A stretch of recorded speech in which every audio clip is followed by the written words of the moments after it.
Okay. Today I'm going to sort my first power miner set. So I do have bought, I think 4 or 5 of these in a haul quite a while ago. I don't recall how much I paid for it. And I have no idea about power miners. All I know is that there's a lot of lime green and a lot of orange in these sets. And sometimes there's blue also. But I'm quite excited about this big fig in the set and a little crystal guy down here. And I do hope that they will be here in the set. The set is number 8191. It's called Lavatraz, so it's an underground prison, I guess, for lava monsters. As usual, my sympathies, of course, with the monsters and not the humanoid invaders. But we'll see how all of this plays out. So let's first take a look at what we have inside. Oh, I still have my Aston Martin and my Tone V minifigure sitting around. They will take a look at what's happening here. I might as well put the gem spawn here too.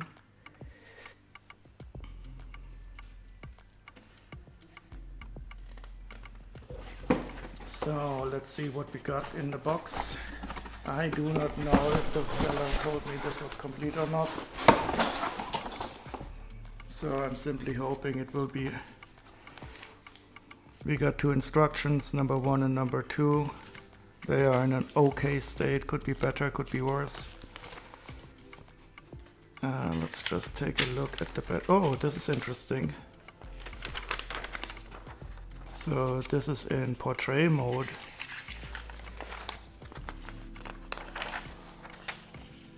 And we of course have commercials for the power miners, and these are the bad guys. So I guess that this eruptor guy here is supposedly in this set.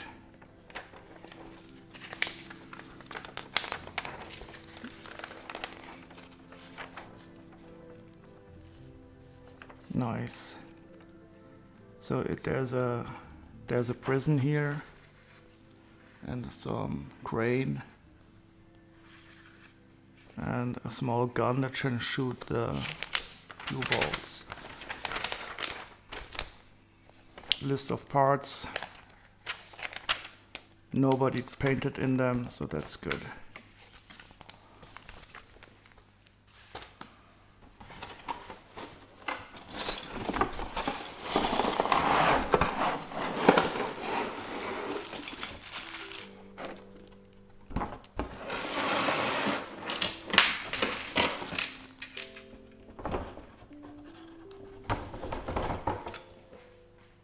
Oh, I can already see part of the big bad guy, so that is a good sign. Let's just open up this bag and see what we find.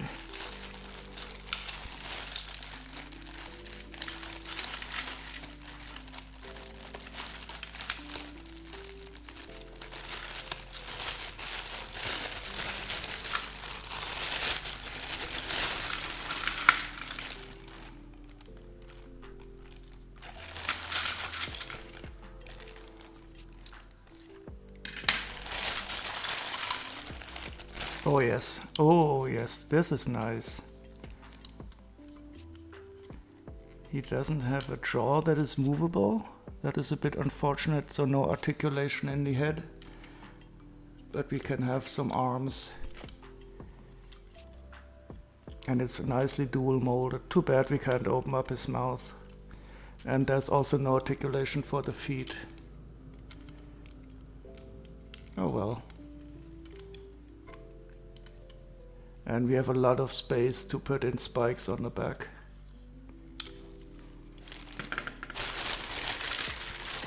Here's one arm.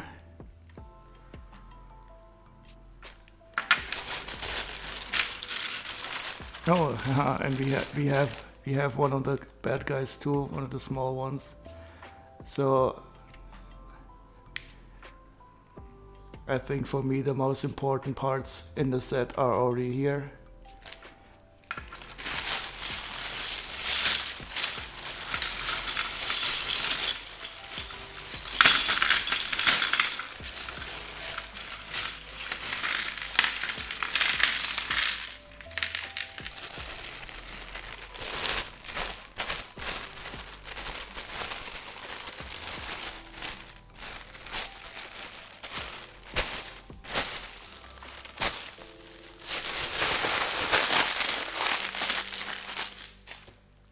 Okay, so this is looking quite nice. We have some larger parts.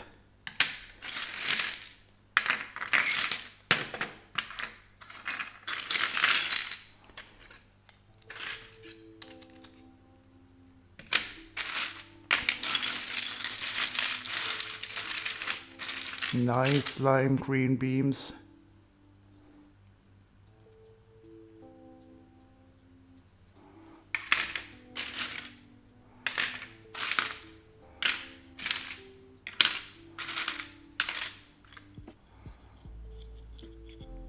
Transparent blue windshield.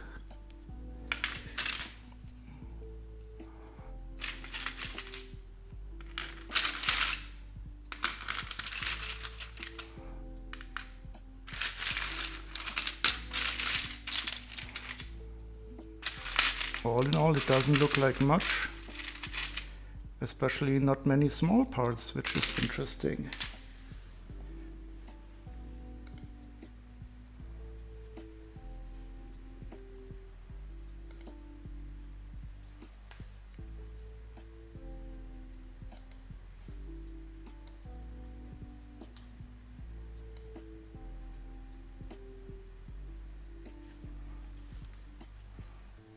So let's part this out. It only has 358 parts all in all. So that explains probably why we don't see many 1x1 parts.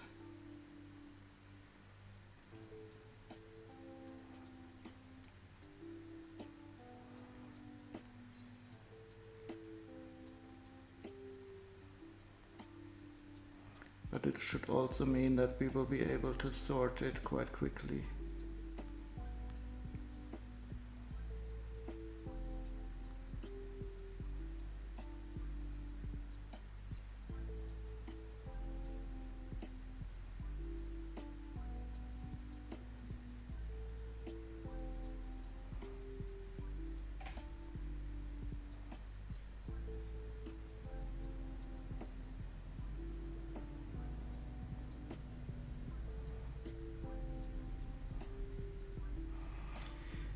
So we have two human minifigures, the big rock monster. Oh no, two small rock monsters. That's nice. I only saw the one now. Let's hope the other one is also included.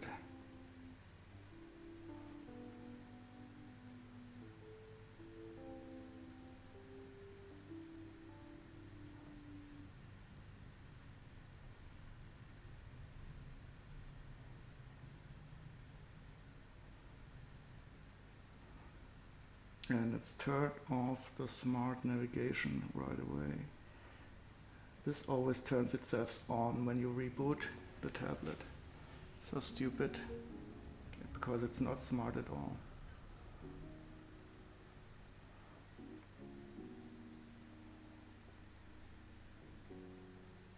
And it has turned itself on again.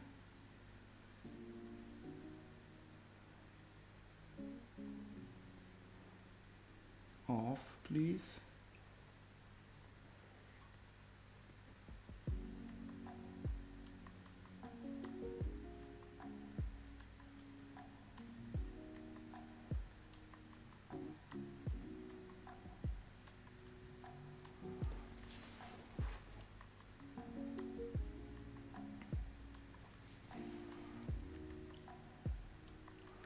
So let's first take a look at the counterparts.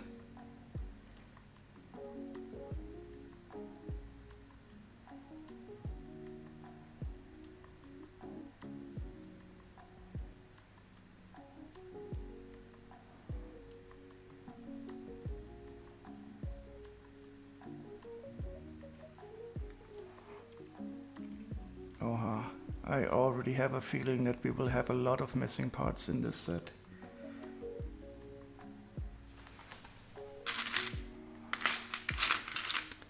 But as long as the big parts are in there, I will be able to replace the common parts. At least. Oh, it looks like the vehicle is probably completely missing. I don't see any wheels. Yeah, that is probably the case. Oh well, let's find out what we have.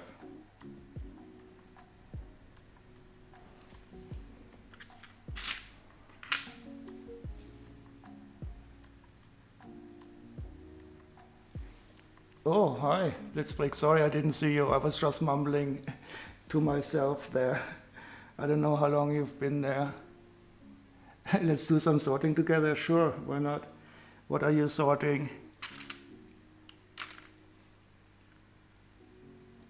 This is my first power miner set. And I don't think it's going to be very complete. But the big rock monster is in here. So I'm at least happy.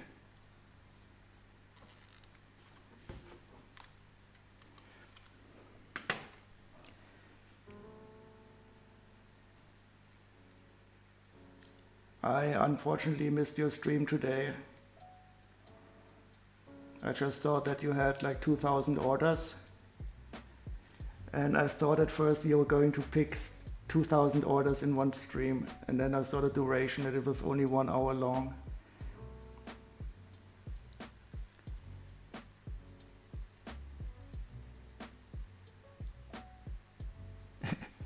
Your desk needs at least some tidying up.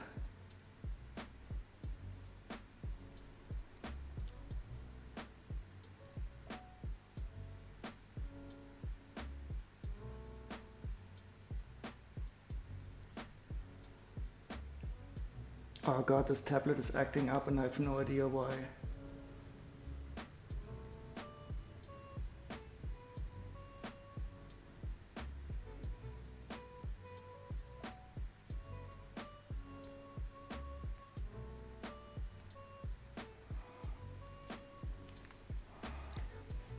Nothing special happened. Oh god, my laptop is turning off.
So let's first see how many parts, how much I would have to pay for all of these parts.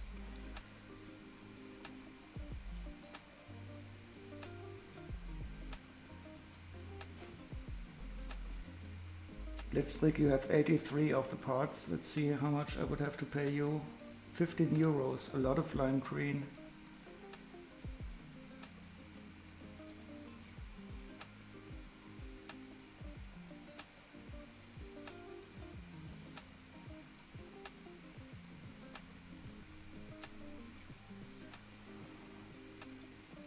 And 71 euros in all.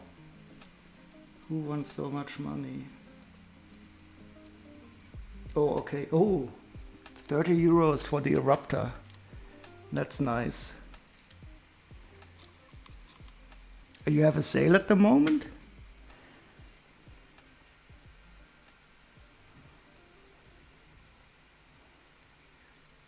You should also consider handing out coupons.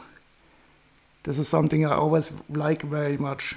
Even if a store is usually more expensive, if he gives me a coupon, I always feel, oh, that's a good deal. So just raise all your prices by 10% and hand out 10% coupons and everybody will be happy and you will get the same. 20% off, that is a really good deal.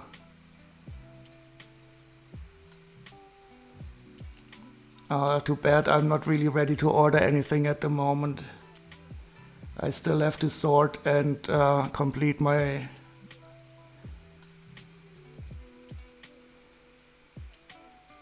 That is nice, 20%. Have you advertised it somehow? I don't know if I can see that even here.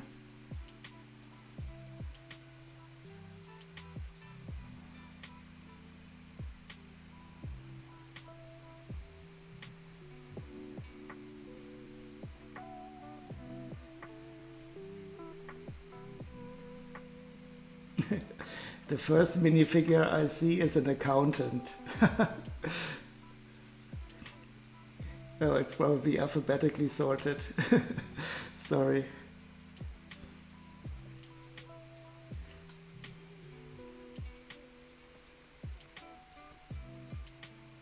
I don't even know how to find shops with a discount. Oh, thank you very much.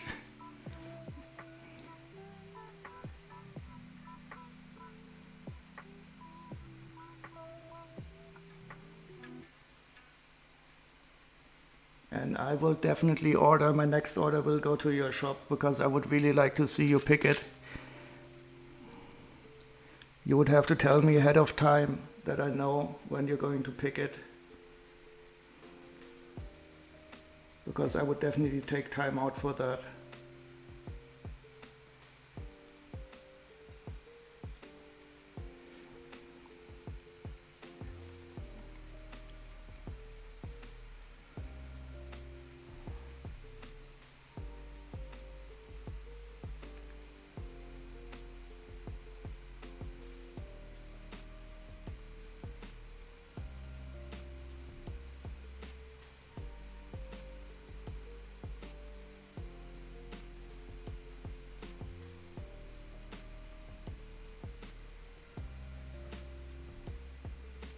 This tablet is killing me. It is haunted. The smart navigation has turned itself on again. I'm turning it off. Please do not turn yourself on again.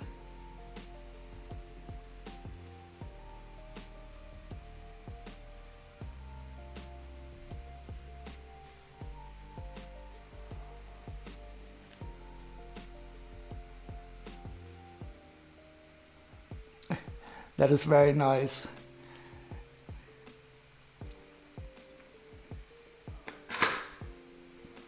Yeah, for me it's always very interesting because I bought sometimes at Bricklink and I always thought about the people who have to pick it.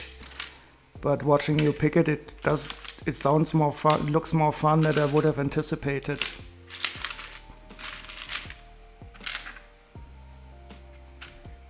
And I always try to put at least 5 parts per lot because I don't want people picking only one part out of a box.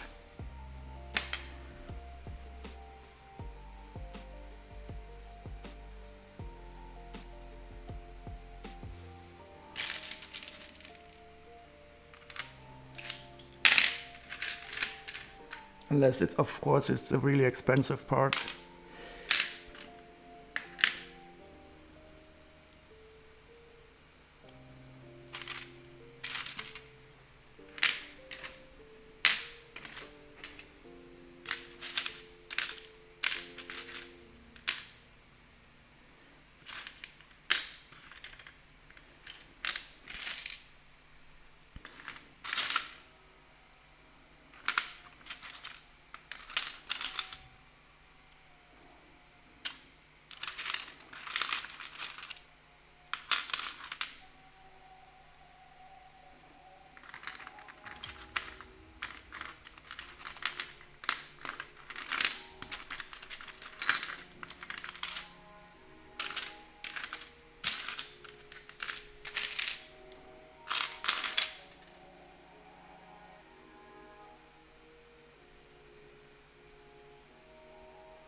Oh, you don't care about lot average value and you don't mind if it's all a 1 per lot order? Yeah, that makes you a bit special, I think. Because many stores have lot averages. And I don't really mind, because if an item is quite cheap, it doesn't really make a much difference if you order 1 or 2 or 3. And then I keep the extra ones in my personal collection.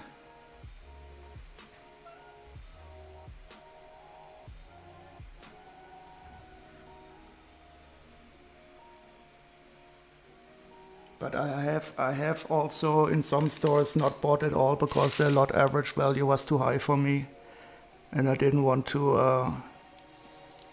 up my order too much. And then I bought somewhere else.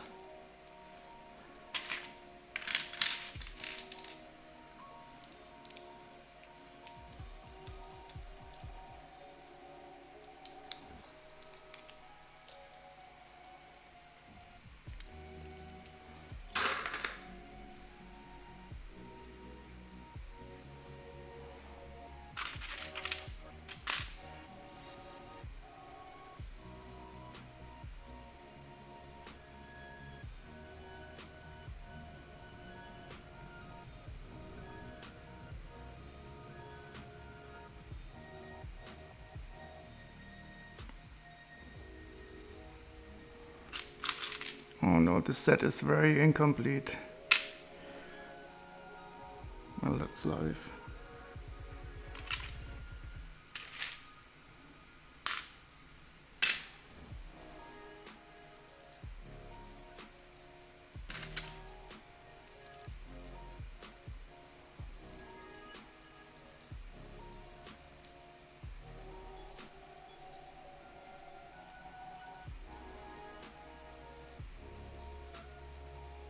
Yeah, so I either kick something out that is very cheap, or I simply add a bit more until I reach the value. Or if it's too much pain, I just go to another store.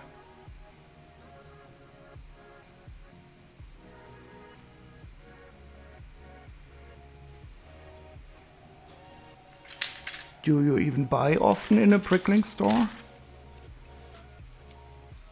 Do you sometimes buy somewhere else to resell it?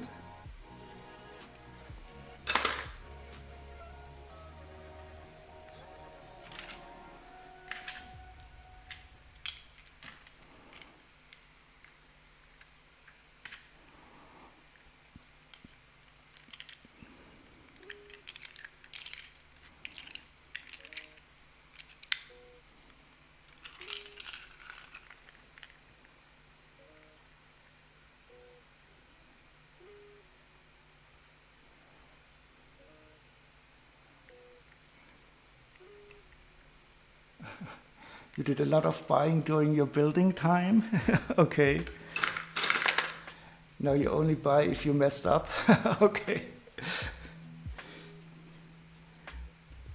That I understand.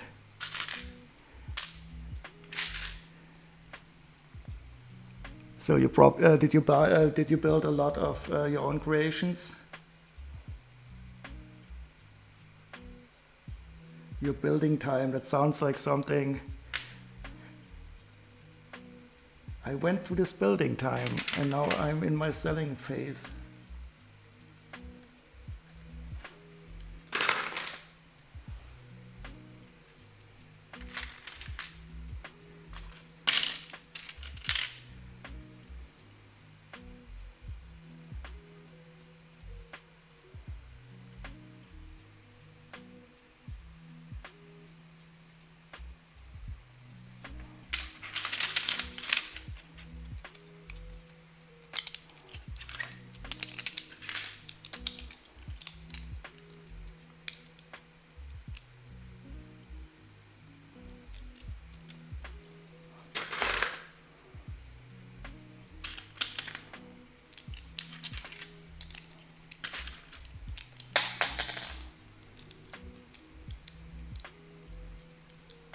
Wow, that's impressive.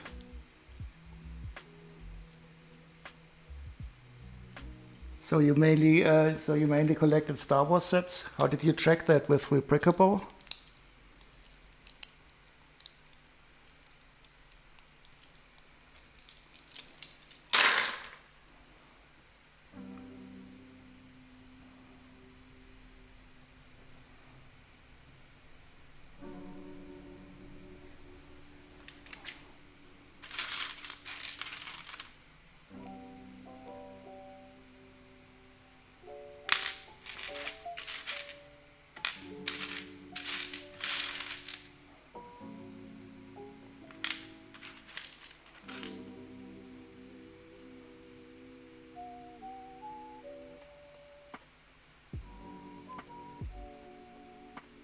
Oh, nice, Python. That's also my favorite programming language.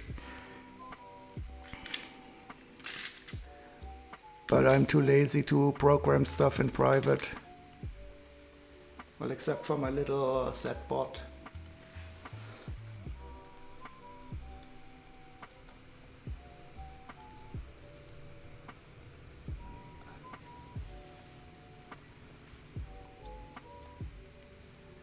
Yeah, I also did some checking with Replicable what I could build with my sets.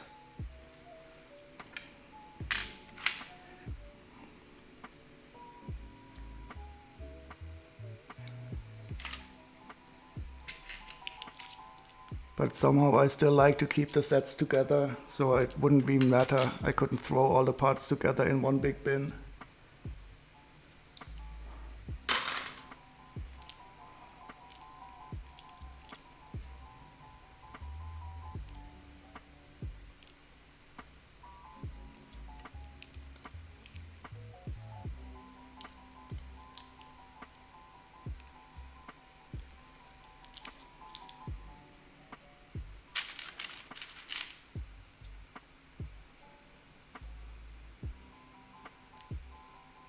That you only have one set built at a time.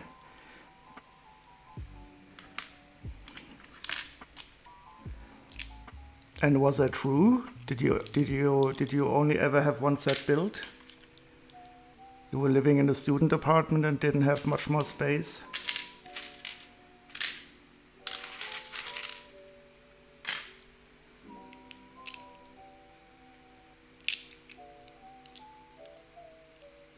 Okay, so that was your own internal rule. It's probably not the worst idea, but I would have to unbuild a lot of sets if I were to follow that rule.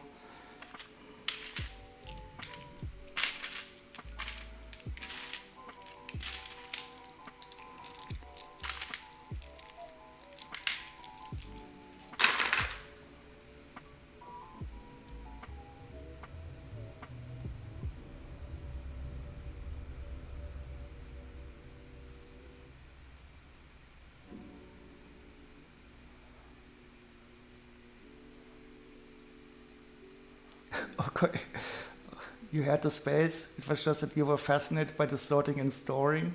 Early signs of what? That's the big question. I still like to build, but I do sort more than I build currently, because I also enjoy it very much.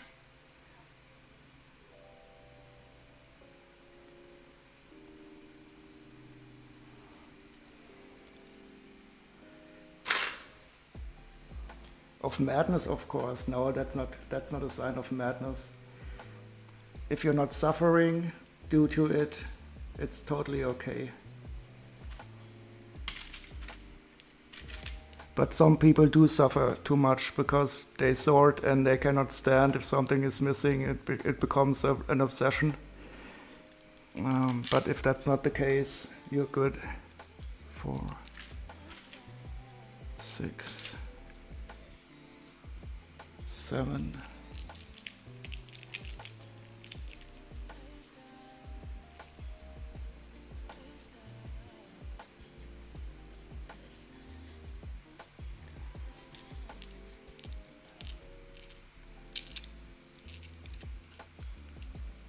It was the early signs of becoming a flickering store.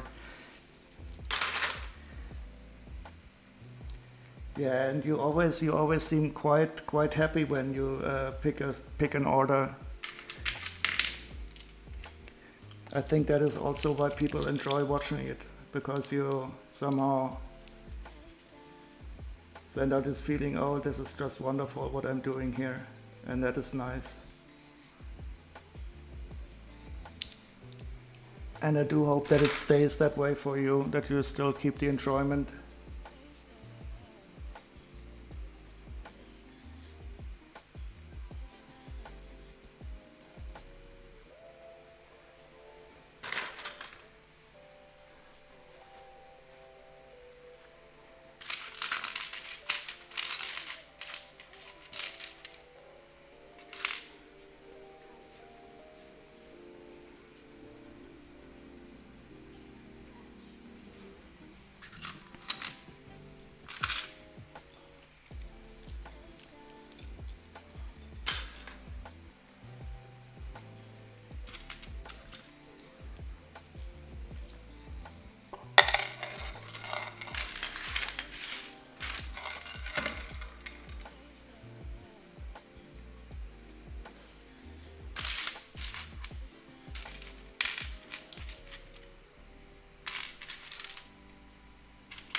Almost 2 years now.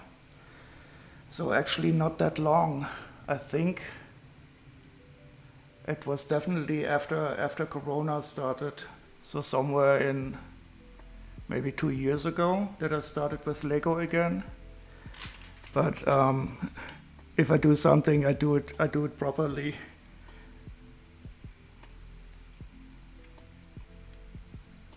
And then I started buying more and more used sets and being fascinated by sorting them and completing them.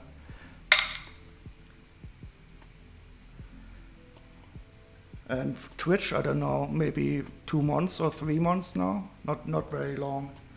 I still have to improve quite a bit. I'm a bit envious of your setup, that you have a good room, a special room where you can keep your Twitch setup stable. Because I'm streaming here from my living room, and I always carry the laptop over from the other room, and it's always a pain in the ass to set it up.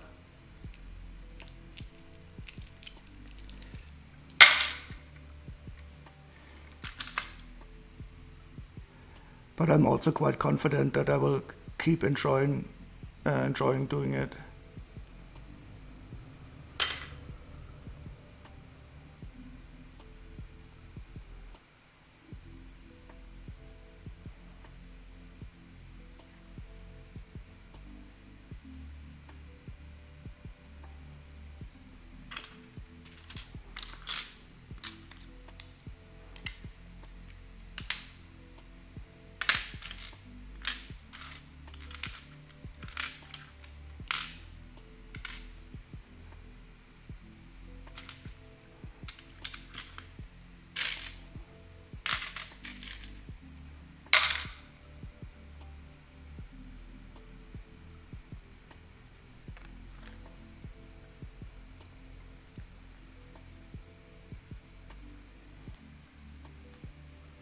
It was your guest room? The guests now have to sleep on a felt bed. to the Blitzkrieg Imperium. Oh god, oh god. So those are the first signs of madness.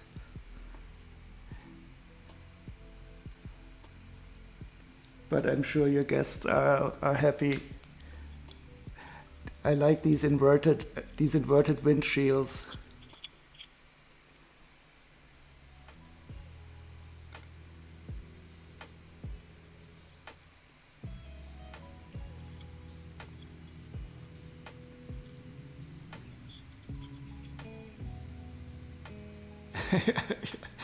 Your mad laugh. I can just see it.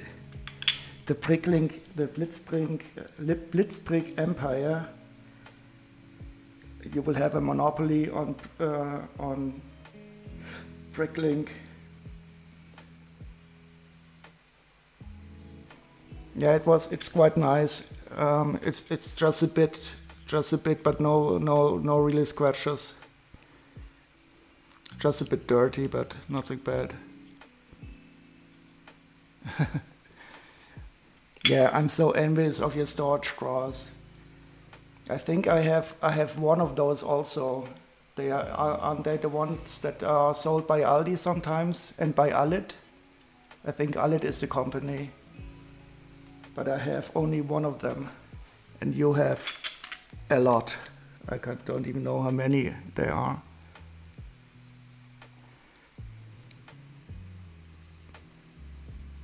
I think next time they will be in Aldi, I will tell all my family to get as many as possible.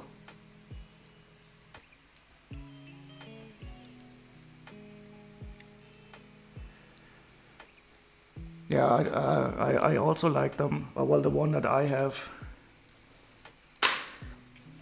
the guy in, what's his name? Brick Story, he's a German YouTuber, you probably know him. He also uses them. I think he's building a museum in Rosenheim in Bavaria.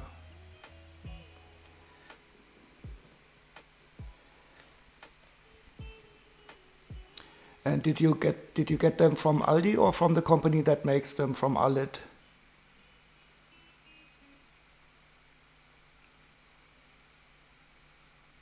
Because some people say that the ones from Aldi are not as good, but I don't really see why Aldi would do that.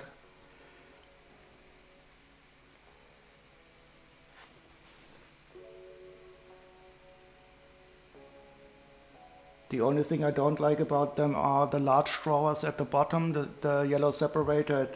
It doesn't work for me at all. The separators in the small drawers, they work, but the separator in the large drawer doesn't work for me at all.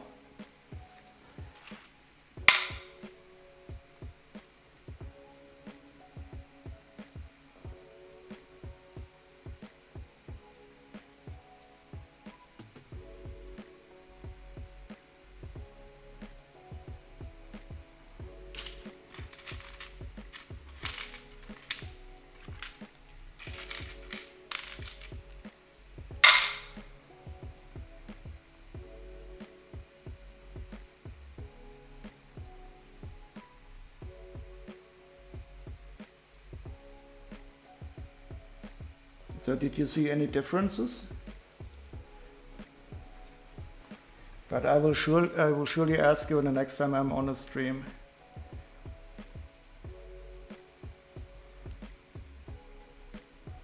But I think you usually stream during office hours.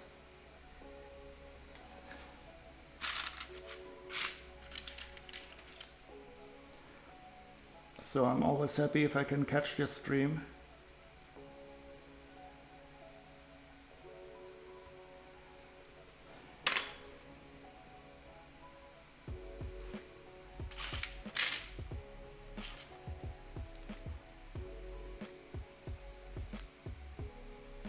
Yes, there are little differences, and the big one, the price. Yeah, I can imagine. So the one I bought from a Baumarkt here. Because I figured I will simply wait until Aldi has some more of them, but I wanted at least one for my very small parts.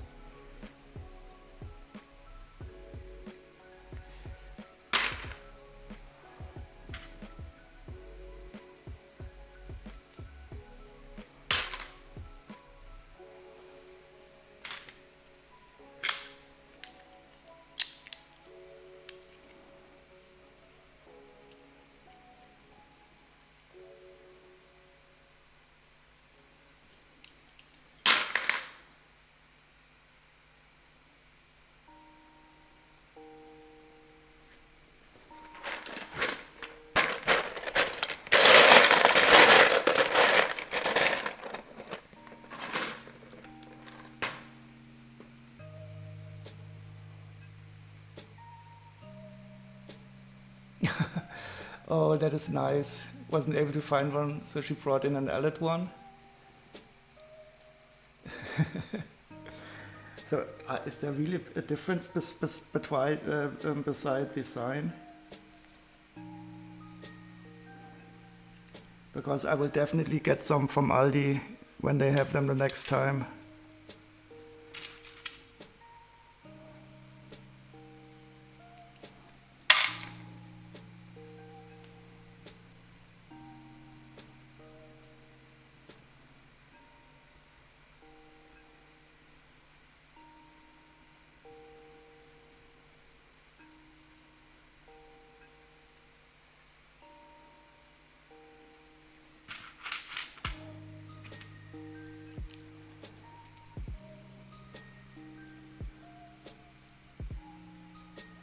Oh, okay. Yeah, so I have this eyelet and it has the Einbuchtung. That really, indentation maybe. What could that be the word? I don't know. That's interesting.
Did I buy the set as incomplete? Yes.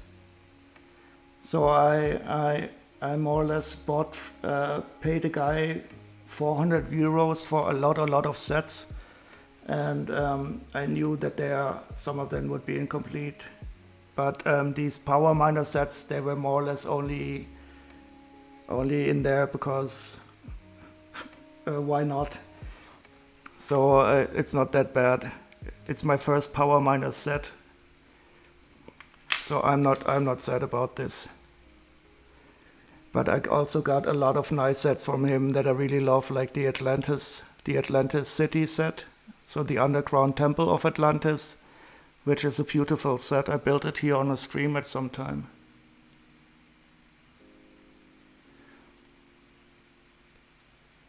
Yeah, so I think more or less what is missing are the parts of this vehicle.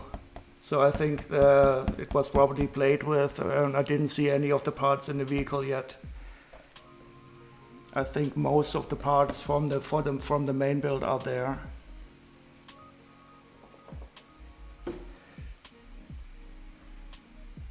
And since I'm paid more or less almost nothing for it, and if I have to pay 10 euros to complete the set in the end, I wouldn't mind.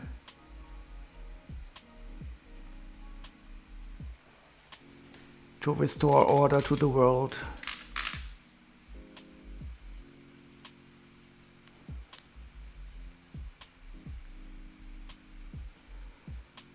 And I didn't see many special parts that are missing.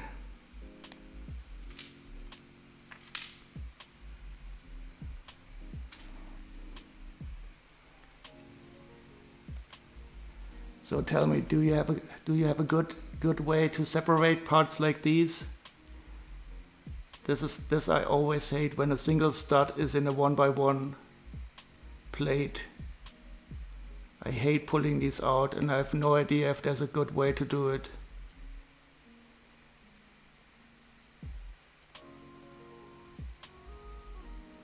Fight against entropy, against the second law of thermodynamics. There is no winning. With a pole and a brick separator, it's never nice. It is. You can. It's just not a good combination. A single stud inside a square plate.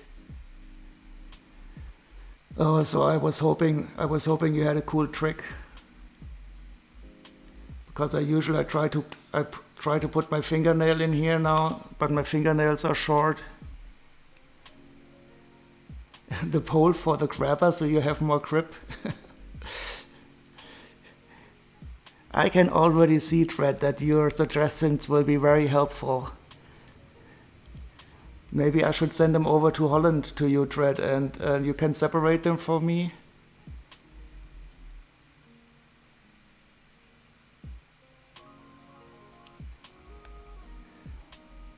I just wish Lego would simply announce these combinations as illegal.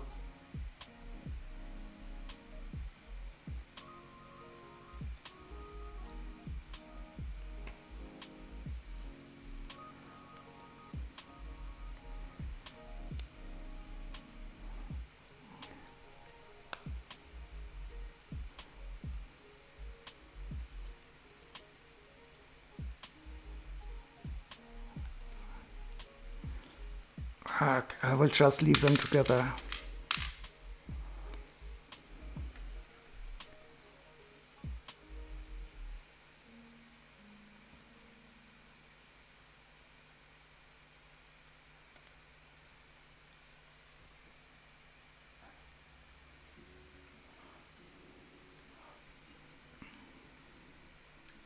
So how was your day, Tread? Is your back okay? 4, 6, 7, 8. You have the right pole size in front of you even? What do you mean? You mean this here?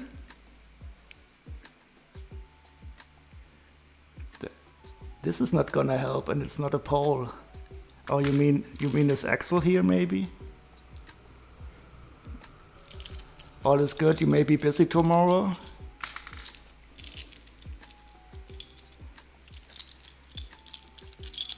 Six, 8.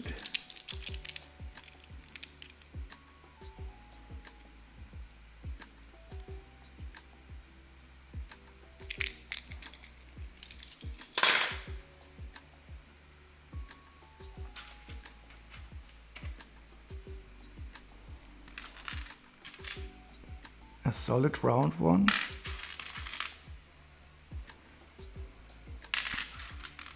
I have only axles here.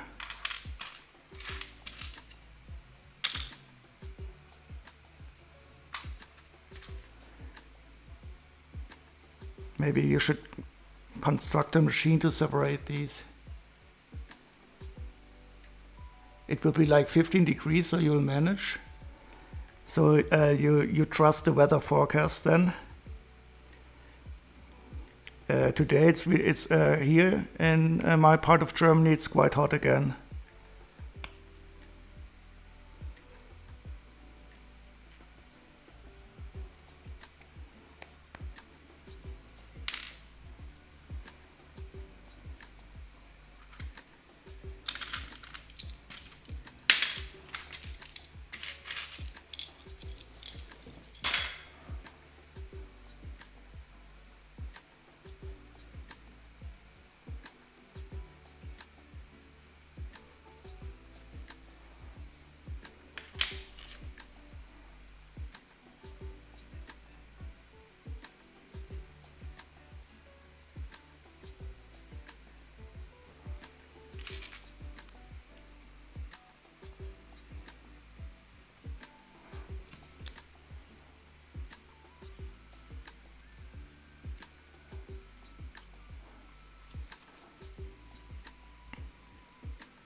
Oh, this part is nice.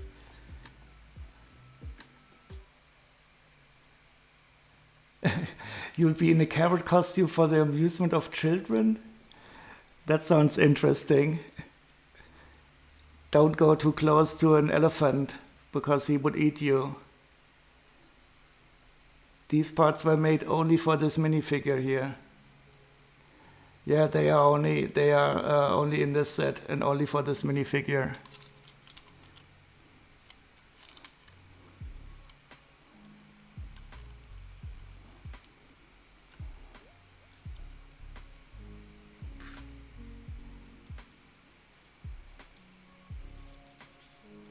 But he does look scary.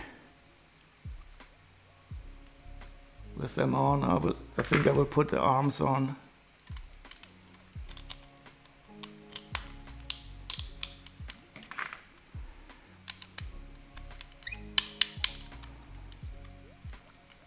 Ooh, this is cool. He has a little knob on the back and you can move his arms. That is awesome.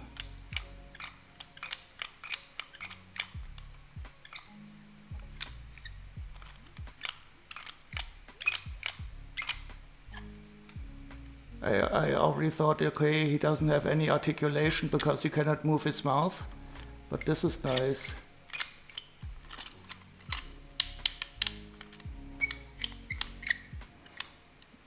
Oh no, it's a Nazi rock monster.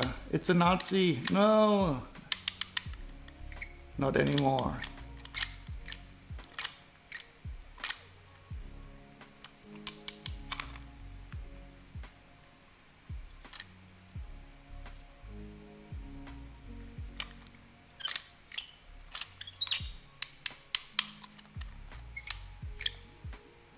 Very nice.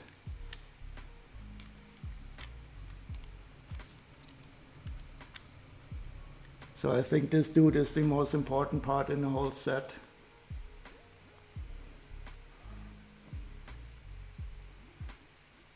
Yeah, and they are asking 40 euros on average for this.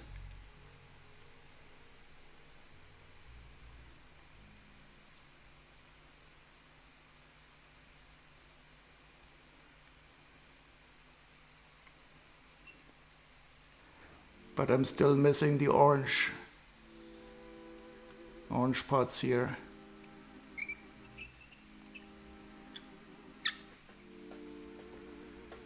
Well, Blitzfrick, she would look at the last 6 months sales, and the average was 32 euros for that.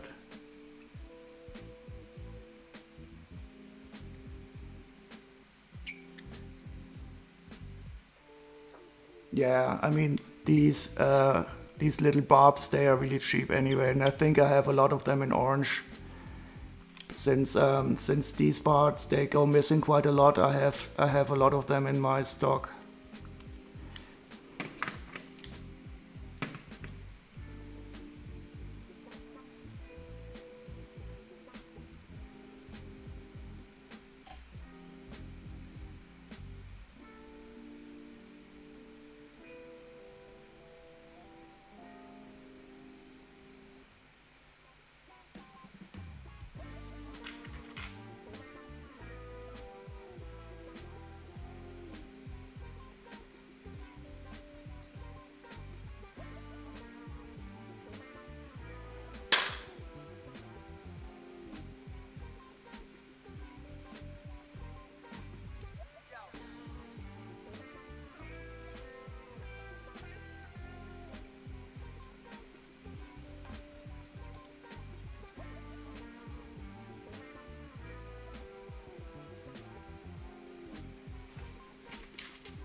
Oh, change the table color, sure.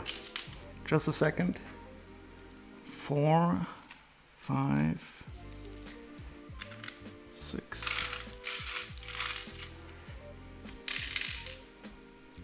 Orange. Oh yeah, that's fitting for the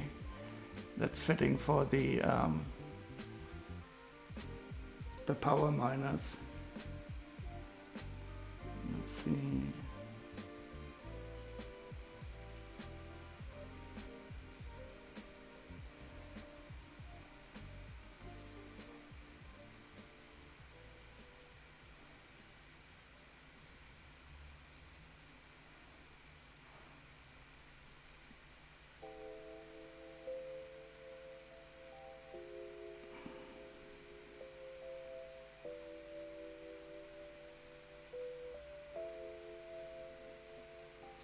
I think I'll just try the hex code.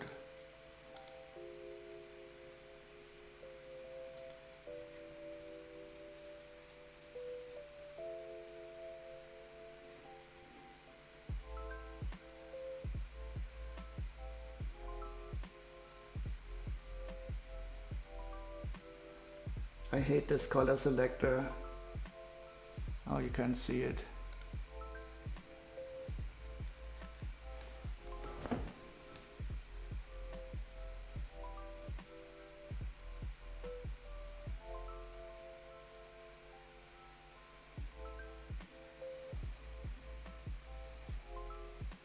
I think this is the most orange I can make it because I still have a lot of ambient light around here.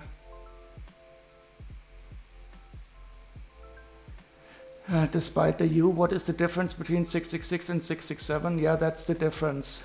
That's the only difference, but I thought we would have to, the English have to pay an extra point for the U.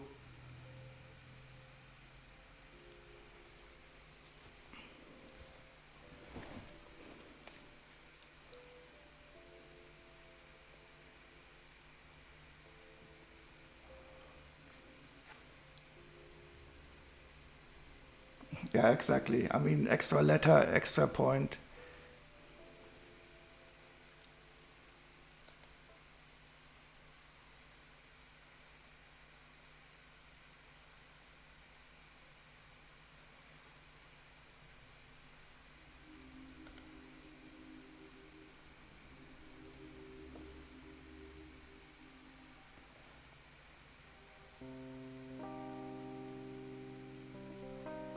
And I think I will also speed it up a bit. Oh, it's not even painting. I'm sorry. I was just wondering, why is it so slow?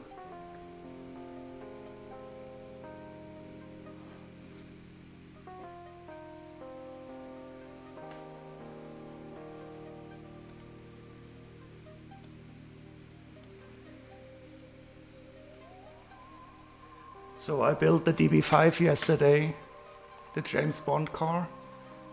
That's why I added this pattern, because it looks a bit like the James Bond intro. That is a really good set thread. I can really highly recommend it. For the price you get a lot of cool building techniques.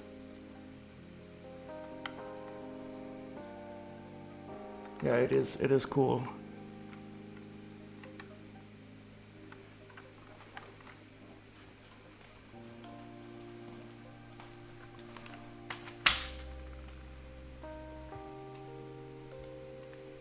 And here's the larger one, and the smaller one, it does almost look better.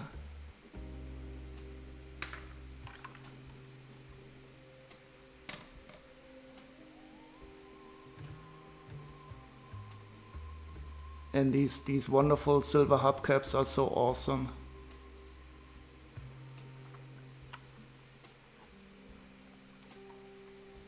But the big one is also wonderful. It has wonderful play features. This is one of the best play features in any Lego set I've ever seen. Watch this. You pull once and it opens the roof and you let it go and the seat jumps out.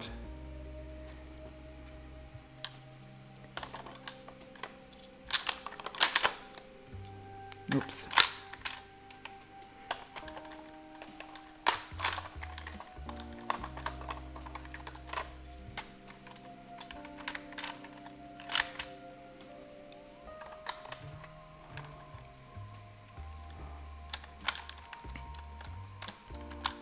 Oh no, I think I'm breaking it now.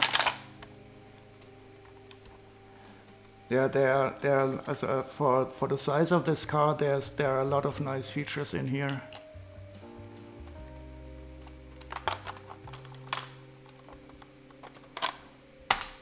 You can open the machine guns.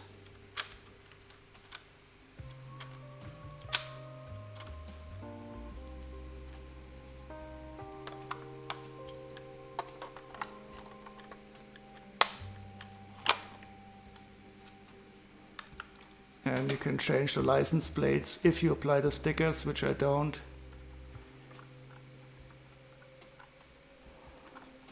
And you can open the back shield here, like so. But it's a bit stuck.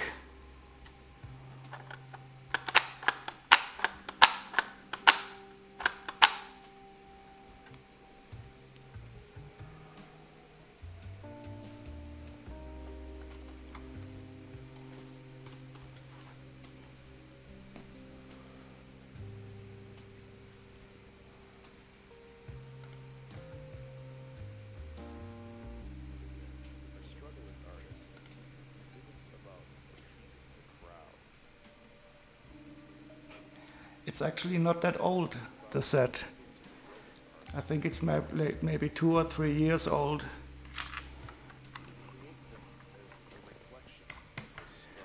And I don't think it was very popular because it doesn't really look much like the car, but I love the set because it has so many nice play features.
But it's so sweet that makes me think that it cannot be that new. Oh no, you have been heard too many negative things. I mean, that prices are really horrible of Lego, but I still do think that they make some nice sets now and again.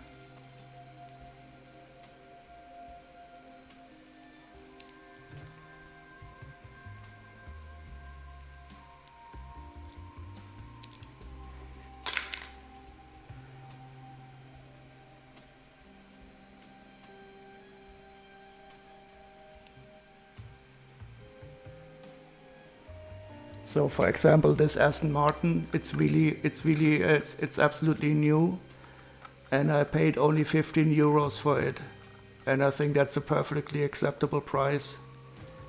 And it has a lot of metallic silver 1x4 tiles in it.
Oh, hi Phoenix, how are you doing?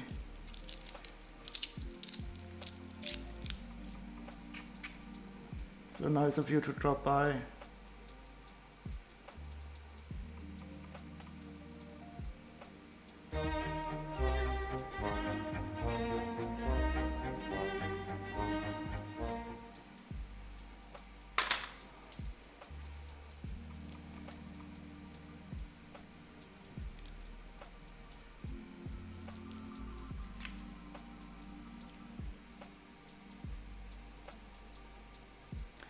No,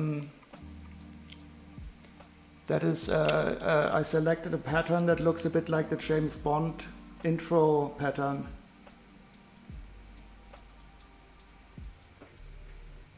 I'll just show you in a second.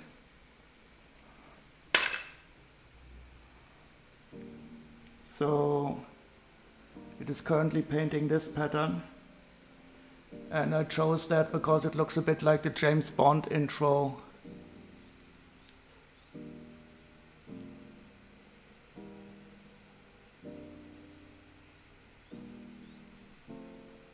And I'm very well, thank you, Phoenix. How are you doing today? So 7 hours, it must be about midday.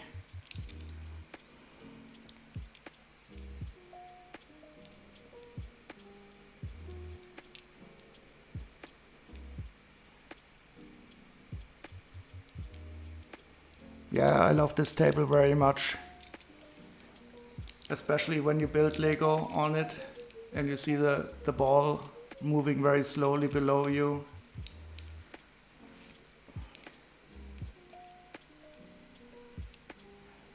Oh, it's 1:11. That's, of course, the perfect time. Fighting the afternoon slump? Well, I never fight. I just take a nap. Do you know how we call these numbers in Germany, Phoenix? Like numbers that are made up of a single digit, like 111. We call them Schnapszahlen. And how do you translate that the best way? Schnapszahl, liquor number. So how do you call high alcohol spirits in English? Schnapszahl, yeah. Blitzbrick knows it, of course.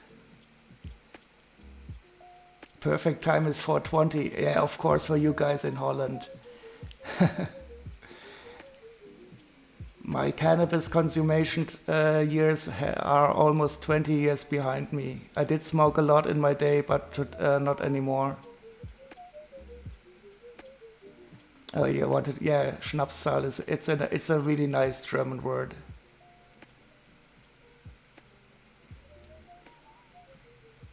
So I have to translate Schnaps now because I don't know the correct. We will ask the internet how we can translate Schnaps.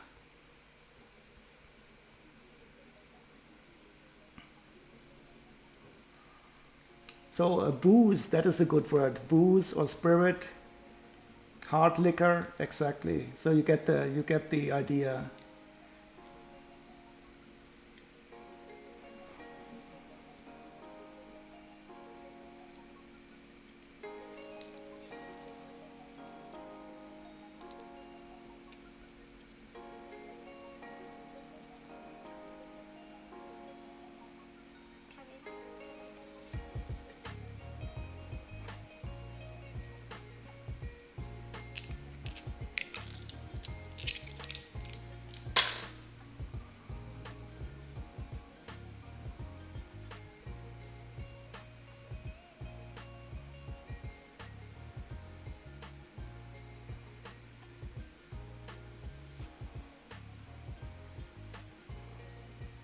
Oh yeah, I think maybe Schnaps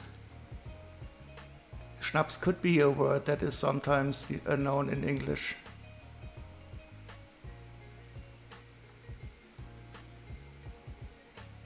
You know Schnaps as a drink? Yeah, that is true. Maybe it is like Autobahn or kindergarten. Or Blitzkrieg. That is also a word that is known. So you choose a good German word there, because Blitz is also known in the English language. It doesn't have the best association sometimes, but you can change that.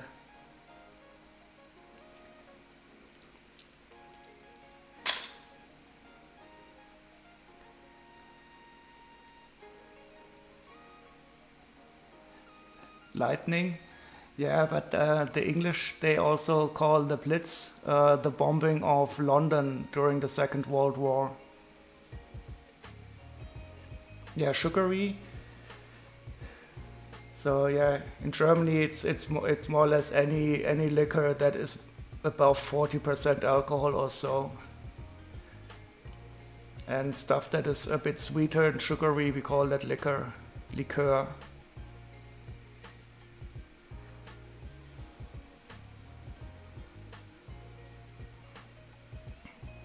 Here we are again, talking about the most important subjects in life. How to name your alcohol.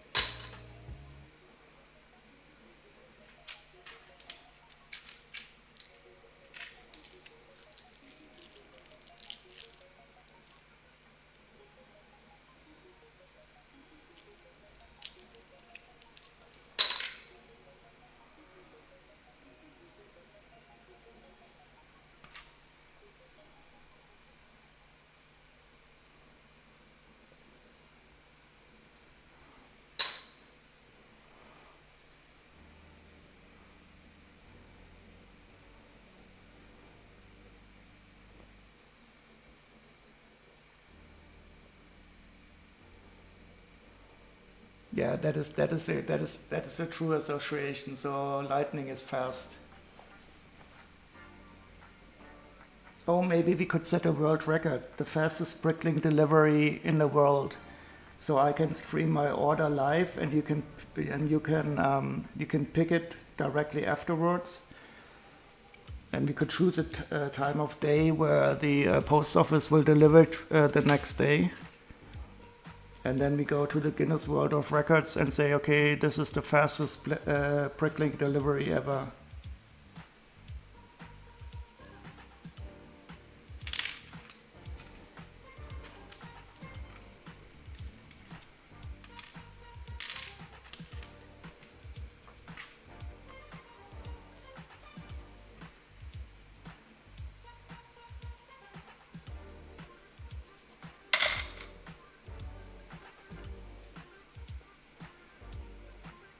Oh, in Dutch, Blitz is used as an expression to flex, the Blitzmarken, show off. Okay. Okay, that is even faster, of course.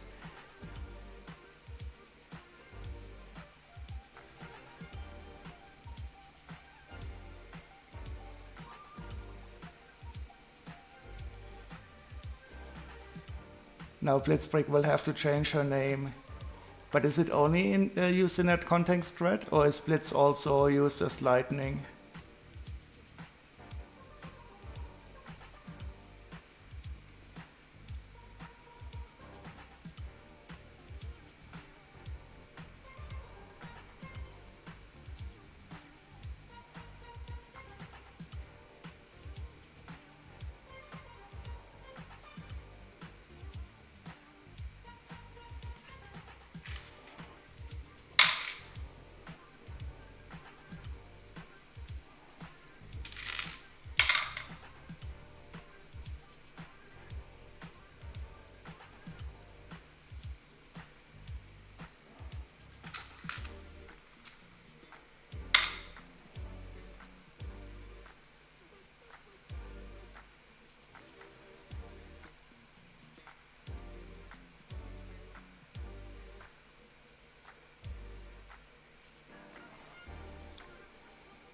Lightning? It's the wrong translation you use. Lightning gleich Bliksem? That's interesting. Bliksem. Is that the verb?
Blick means tin can or sight.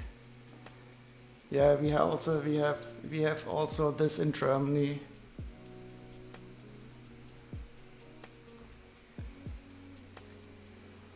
That is all. I don't know. Probably you can translate it a bit like sight.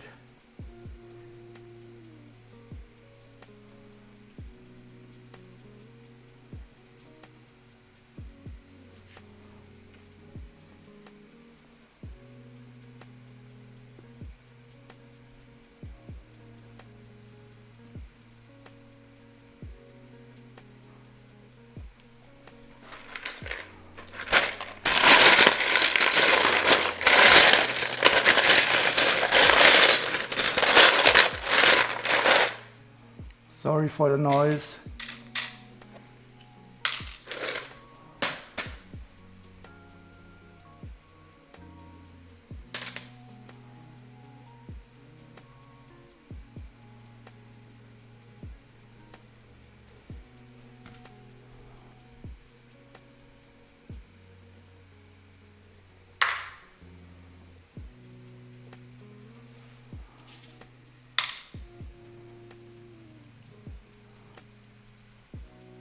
Yeah, Dutch and German are so similar, except that Dutch sounds much nicer.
That's just when hearing it from the outside.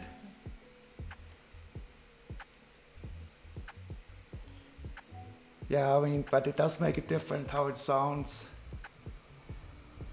And of course, I mean, it depends, of course, upon what you say. But the sound of Dutch is really much more nice than German.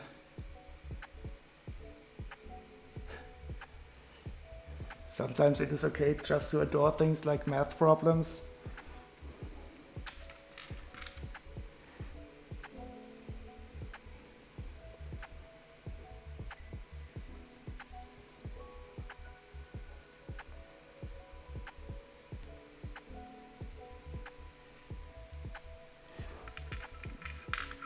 Yeah, there is a certain beauty in mathematics too. I think many people don't realize that it can be very beautiful.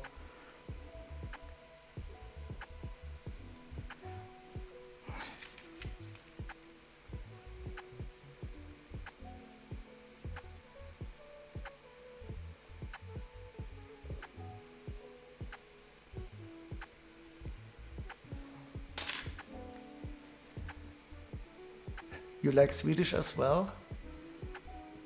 The sound of Swedish?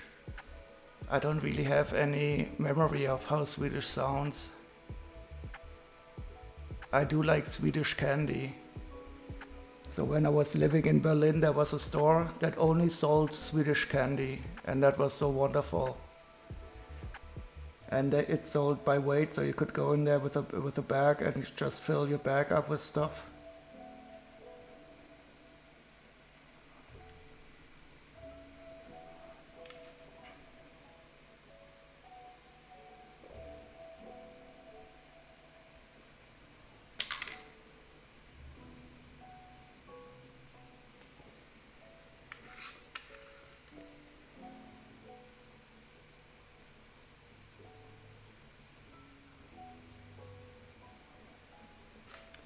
Okay, almost finished with the sorting, only the 2 figures left.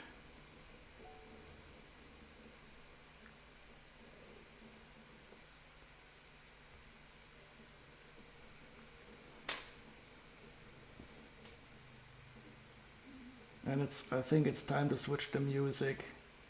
Anybody have any idea? So this was Amiga game music compilation.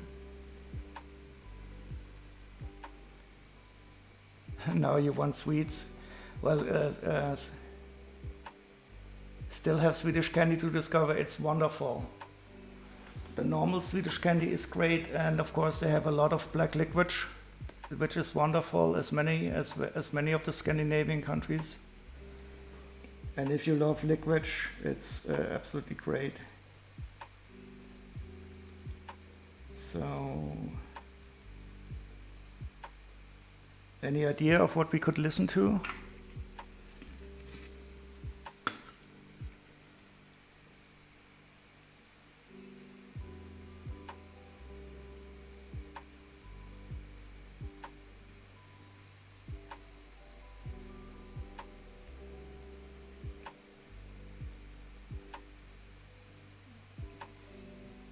Then I will choose a bit of Michael Nyman.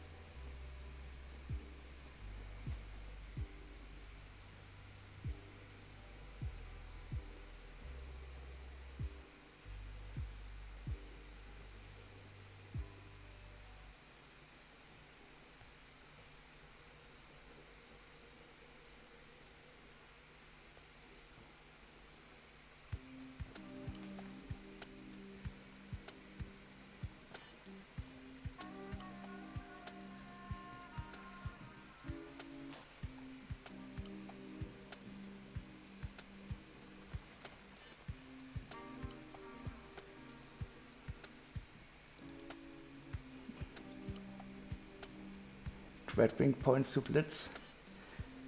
Okay, so let's see how much I would have to pay for all of this if I would have to also buy the minifigures. Still 79 items left.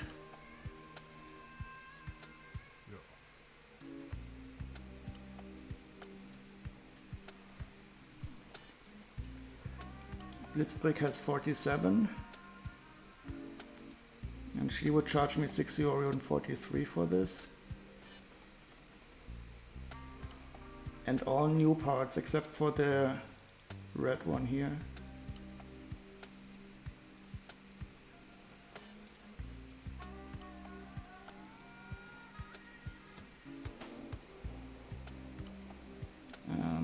What would happen if I do this stupid auto select? 49 euros. But it is again the big guy that's so expensive. 25 euro for the Eruptor.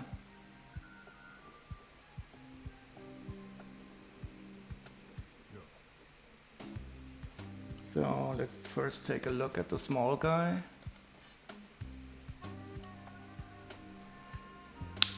So if you have the parts in new and used, they will appear as used. So sometimes I manually go through the orders to switch from the selected used part to a new part. because it depends a bit upon what you do in the wish list. If you are in the wish list and you say you want the part in any condition, it will select the cheaper one.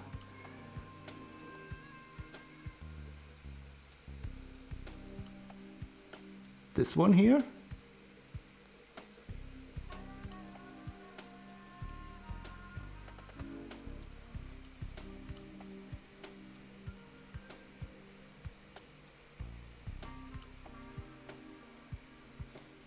So he's a small rock monster. I think I already like the power miners for these minifigures. Transparent parts are always cool. And look how far he can open up his mouth. I mean, he can eat anything. He can eat James Bond, for example.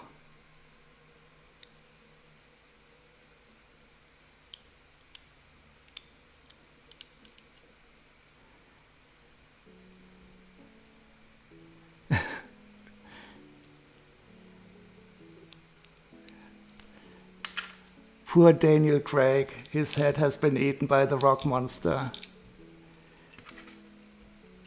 This is an beheaded James Bond.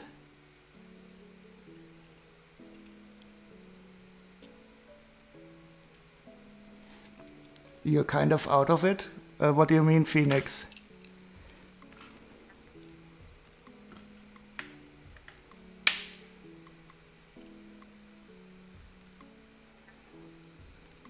Are you not feeling well?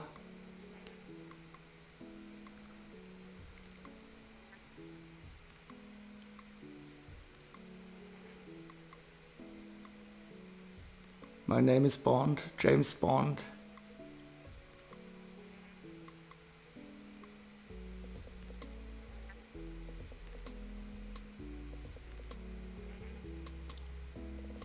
You didn't hear me ask questions?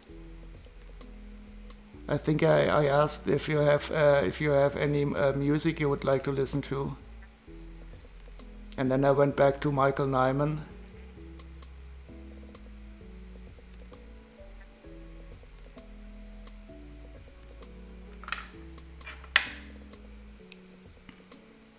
And currently we're looking at the Power Miners rock monster. He's cool, he's transparent.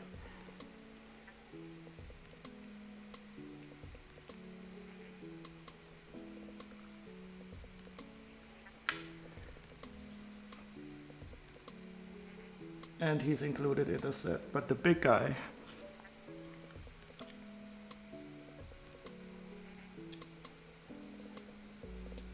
But this one is not very cute. Don't tell me you think he is cute. But he's cool. Look at this Phoenix. He has a little knob on the back, and you can move his arm with this.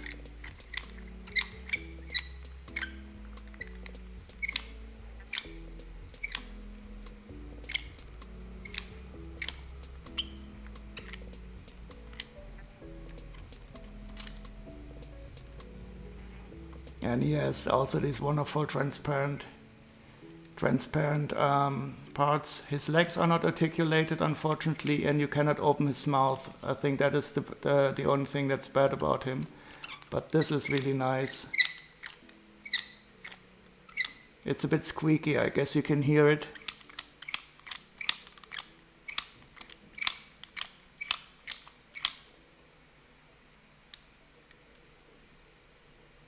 But apart from that, it's cool. I don't know what you can put into his hands.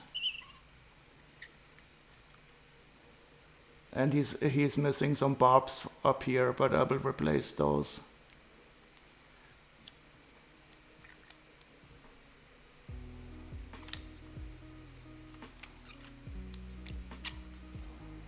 I love these big figs from Lego. This is one of my collection goals, that I get most of the big figures.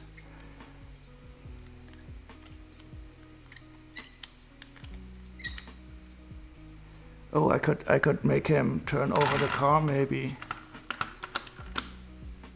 Okay, let's see this. Oops, no. What's happening? Okay, wait, like so.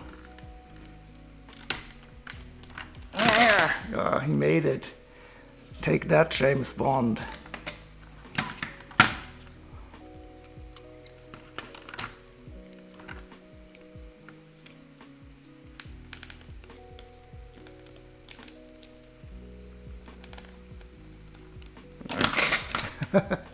It worked, it worked, it worked. The poor car. But I still have to get some of his barbs.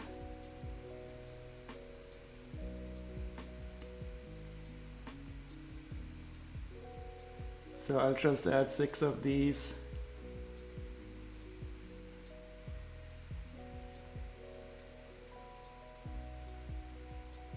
Oh wait, what did happen? Oh.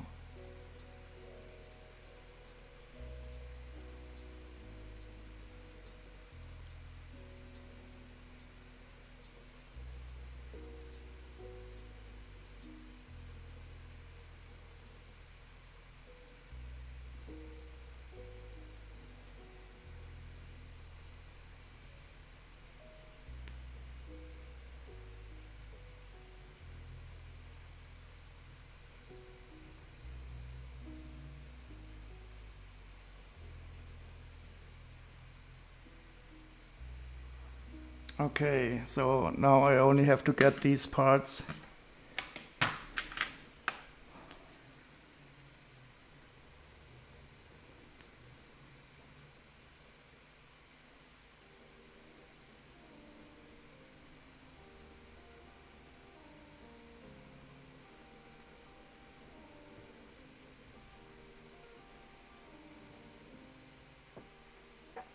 €22. And I will probably, I don't know, these balls are so expensive. €2.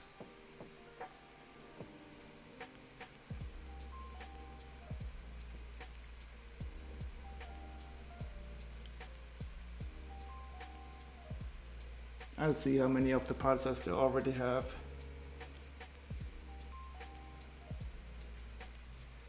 He got a backstruck. You have your Legos.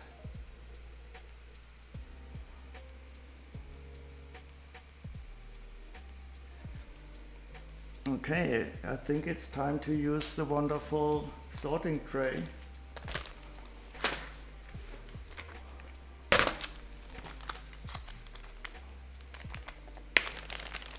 Maybe he can throw the balls.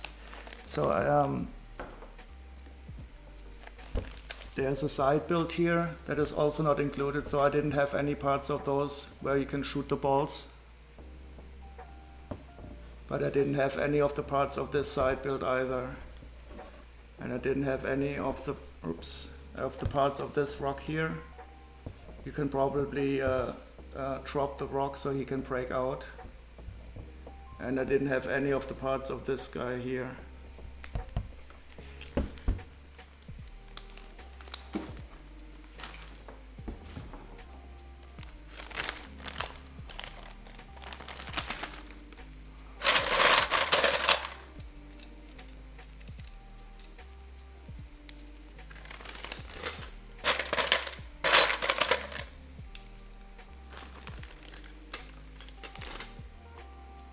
Oh, did you get that delivered today?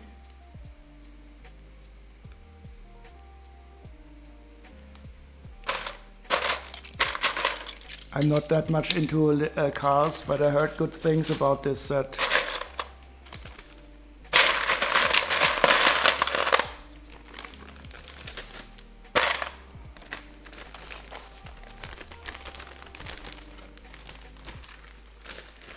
And the Forest gift with purchase I have twice. What is the Camaro? Oh, is that the new one?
Oh yeah, okay. Oh, you can change the stripes.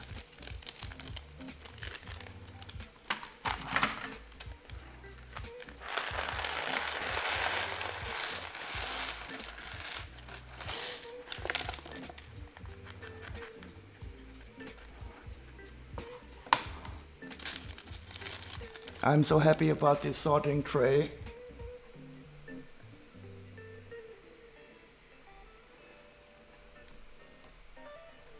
And thanks to oops.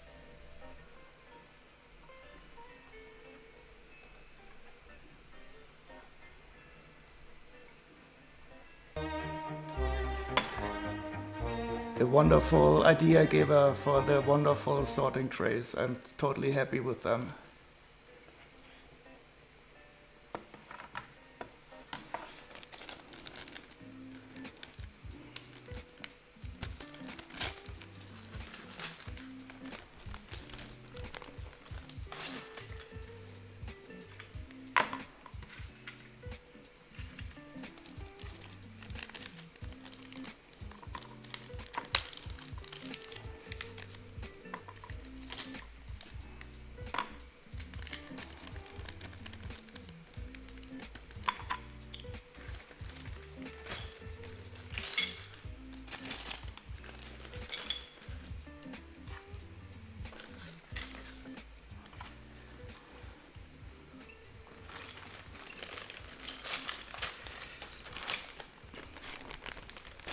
So what should we do now? Some more sorting, some building? I don't mind either way.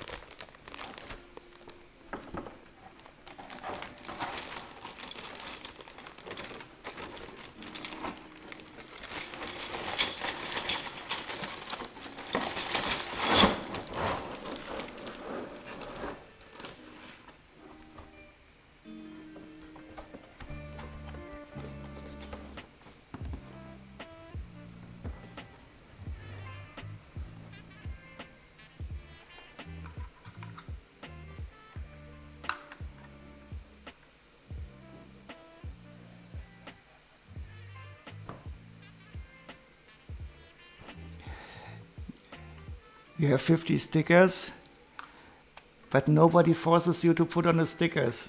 See, I didn't put any stickers on either.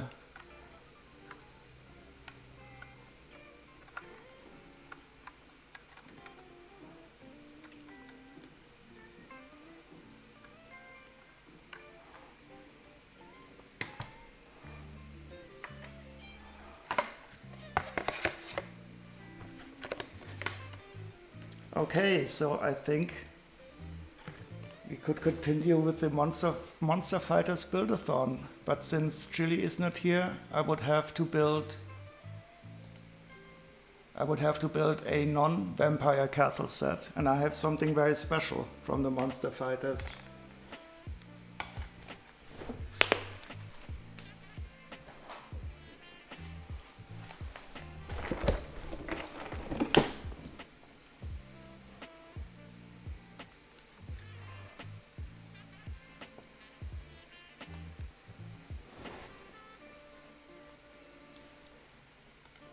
So this set is 9465 from the Monster Fighters. It is a really strange set. It is not the largest one, but it is one of the most expensive ones, and it's really hard to get, and I don't know why. There are some really rare minifigures in here, and it took me quite a while to get this in a decent state. In a used set. So I also have it in a sealed copy, but I'm not gonna open it, of course. But I'm really curious to build it. So this is really an exciting set. I'm very happy that I got it. And it has some really expensive parts, and these minifigures are awesome. We have a zombie pride and a zombie groom. So let's build this. And I think I should switch the music to the Monster Fighters Build-a-thon theme music.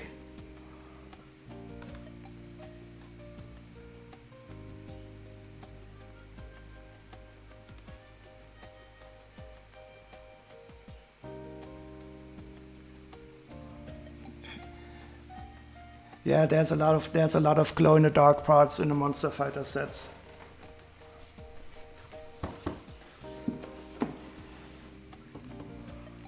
So just as a reminder, we have built a lot of nice sets. So these are the good guys we have so far.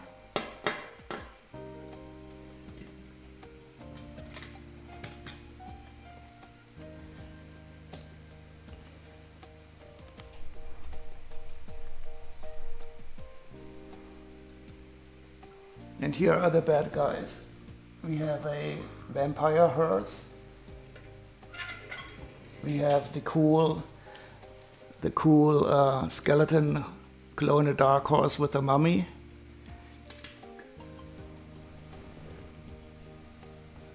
We have the swamp monster. And of course the werewolf.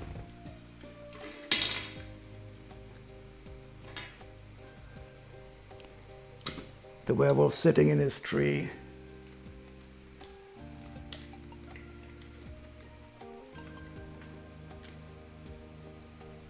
Ready to jump out with the glow-in-the-dark claws.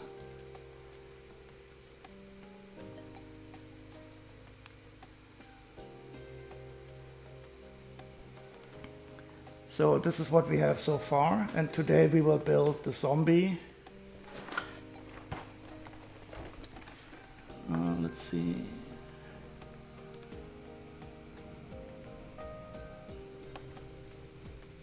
Set 9465.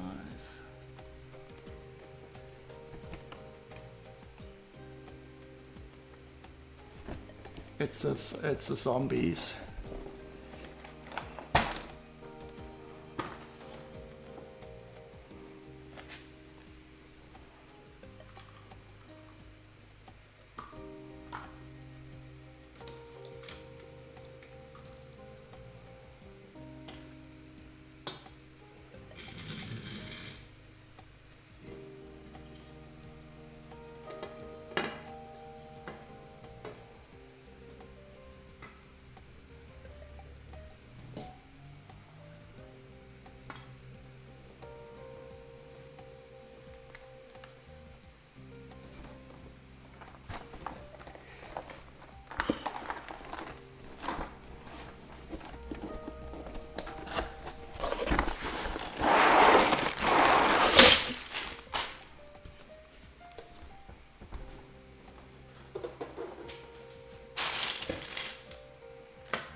Okay, I think I'll build a bit first, and then we can take a look at the minifigures. But let's first find the instructions.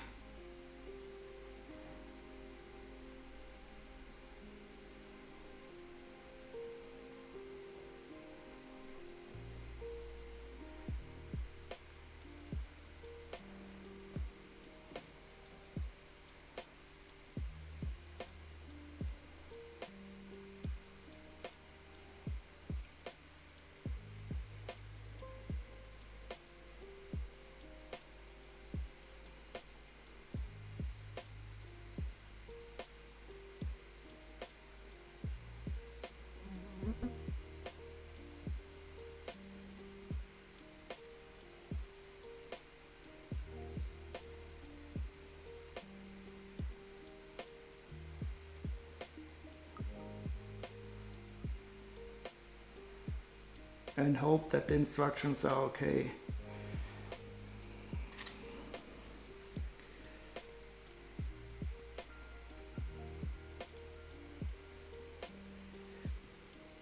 Okay, I think we'll build a car first. That should be nice. Oh, and it has a nice, part from the train on the front.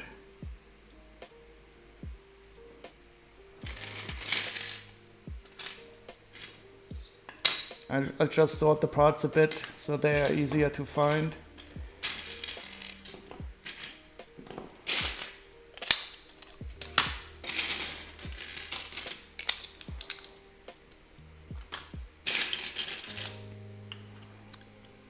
Dangerous dark red, so I really hope I will not break any of these precious parts.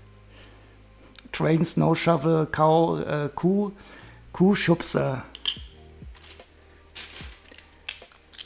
I thought they were indeed made to push cattle off the tracks in the Wild West.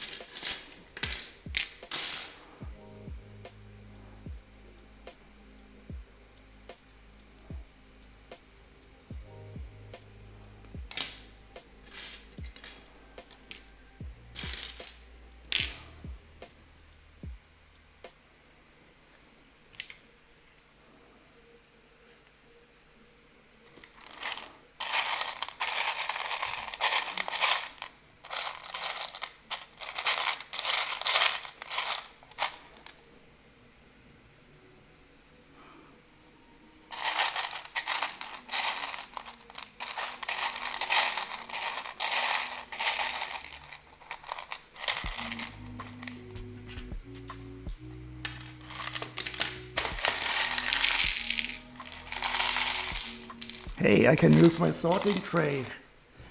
I'm such a fool.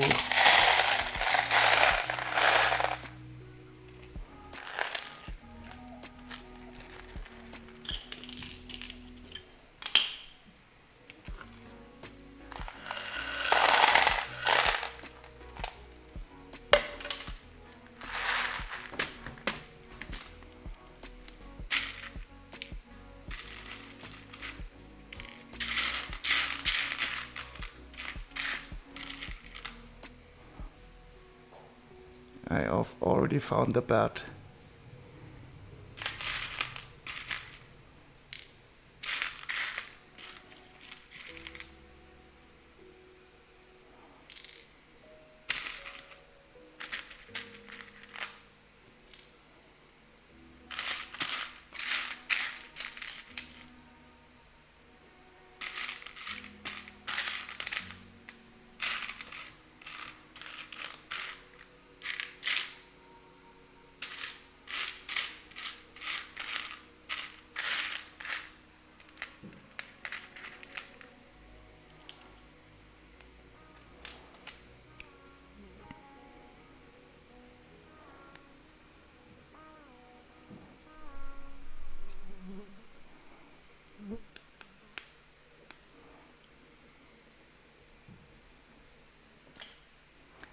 So the first thing we do is to put two of these Technic bricks together.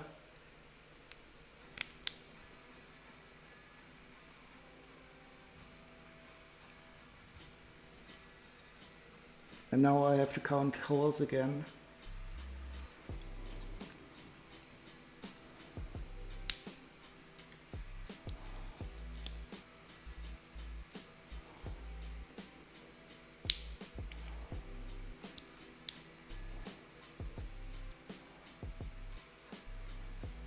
Old Technic sets often had this step, so I don't know too much about Technic. When I was a kid I played with Fischer Technic, so I never really played with Lego Technic.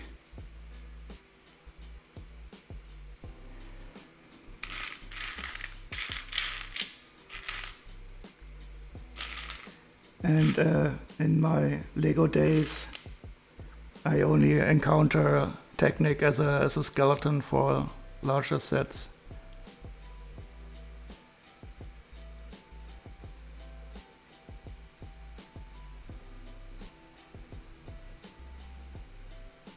You got to see one in real life this past weekend? Which one? Phoenix.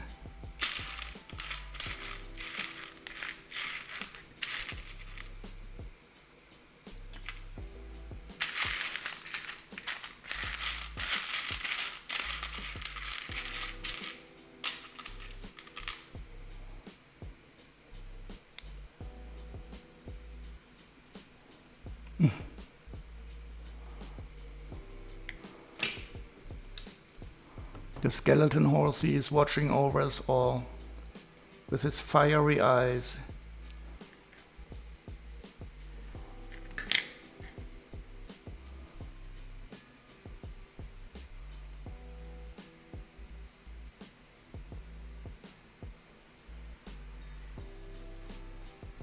And they had a skeleton horse in a case there. How much did they ask for it, Phoenix?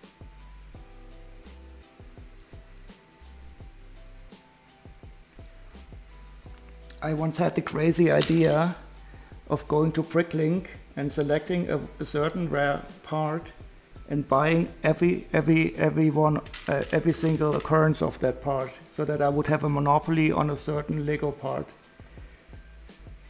But I don't know how much money it would take and how long it would be before it would be faked by Chinese Lego counterfeiters. But I think it would be an interesting idea to simply buy every single part, occurrence of a part that is offered on Bricklink.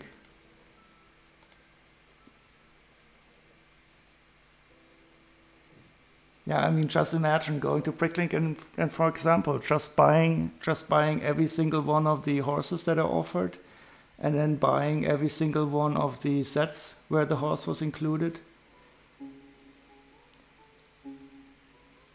Like bananas, yeah, or tulips.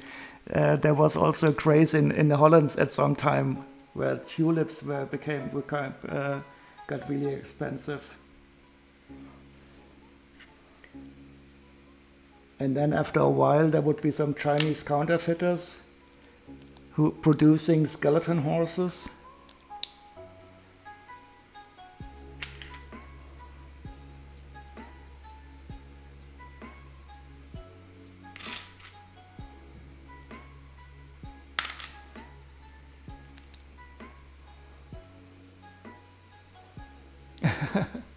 Oh wow, what are these cool, colorful bananas?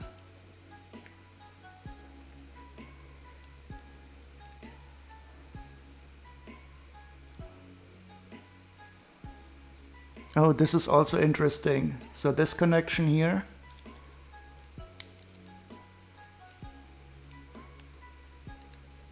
They are strengthening it with this blue single stud here, and I don't know why they didn't put a pin in there.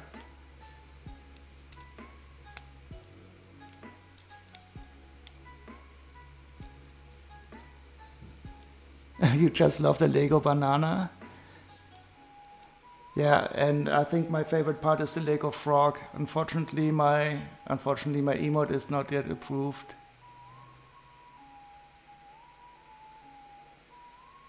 The only Lego emote that was approved is this one here.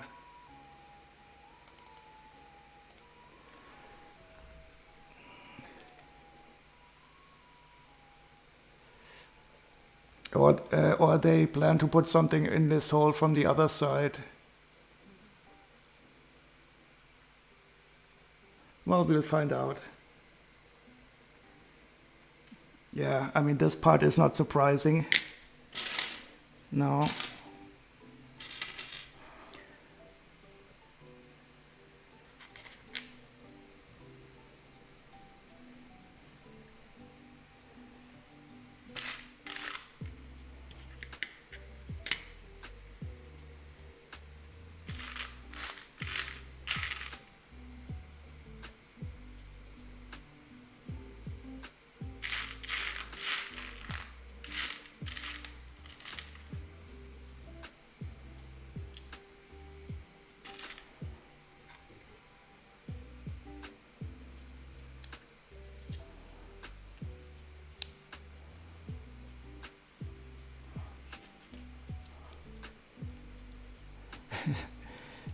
That's a chocolate ice cream swirl shit pile.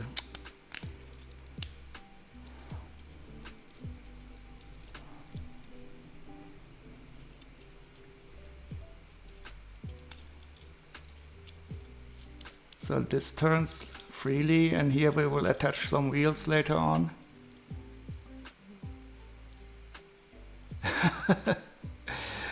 This one became the Kackehaufen. Yeah, that is so true. I mean, they even used it as a pile of poo in some sets, so there's no question about it.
Yeah, and I think it was also used in a collectible minifigure, a former dog walker.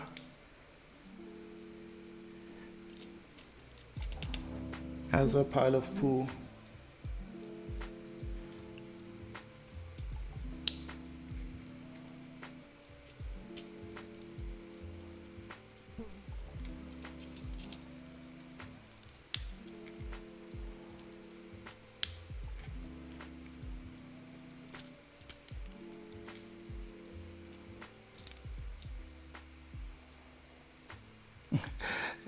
Now you want to use the word Kackehaufen regularly?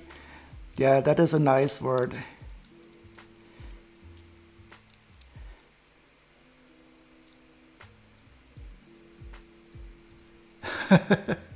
It has a childish start.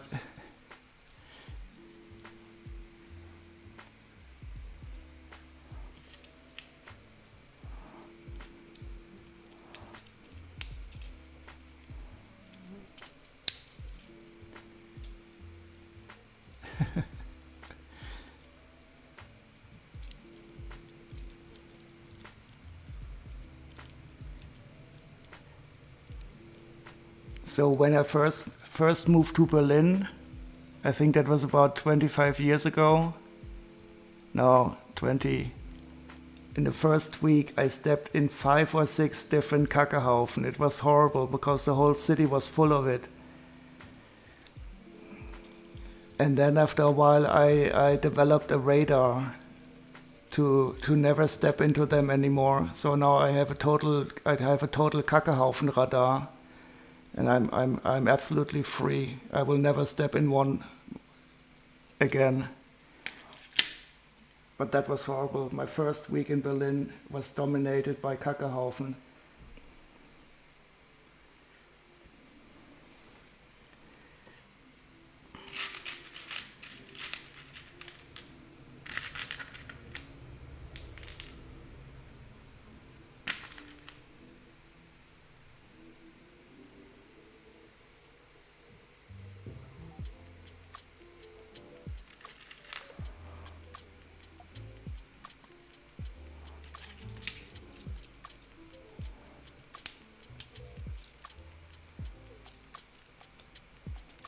Improvise, adapt, overcome, exactly.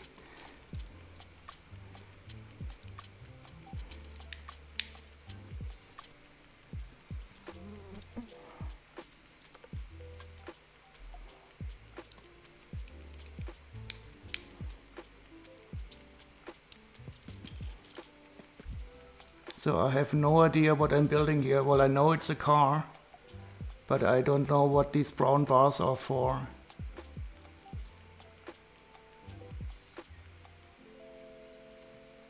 Now I have a new skill.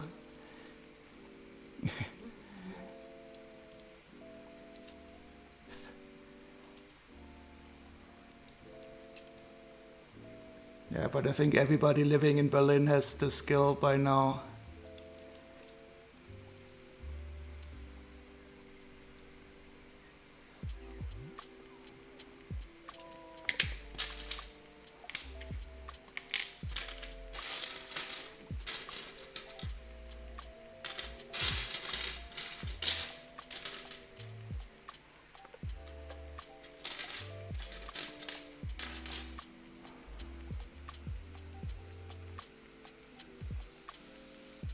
Now this is interesting. So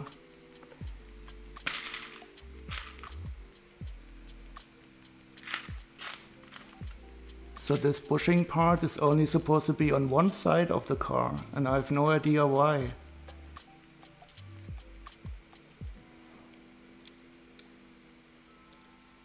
This offends my sense of symmetry, of course, but we will see the reason in a few minutes, I guess.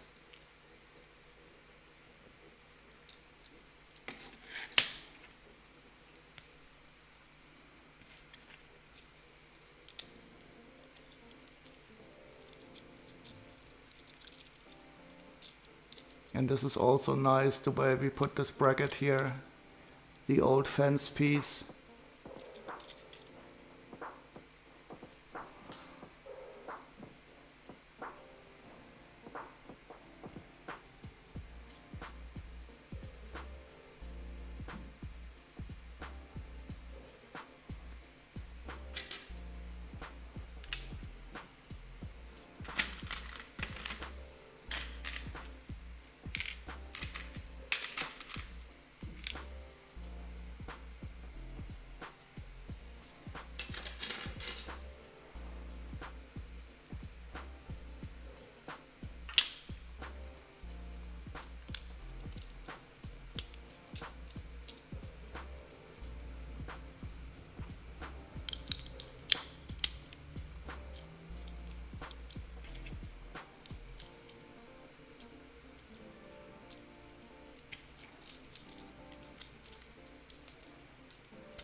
It's always nice to apply the dark red parts without breaking them.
Are they that fragile? No, not really. But I did break too many. And I really think in newer sets they are not as bad anymore. But the problem is sometimes with these old tiles is that you break off these little ridges. And then so if you can break up this part here, and that's also horrible. But I've also seen some people who said that their large dark red parts from the USS Slave 1 was broken.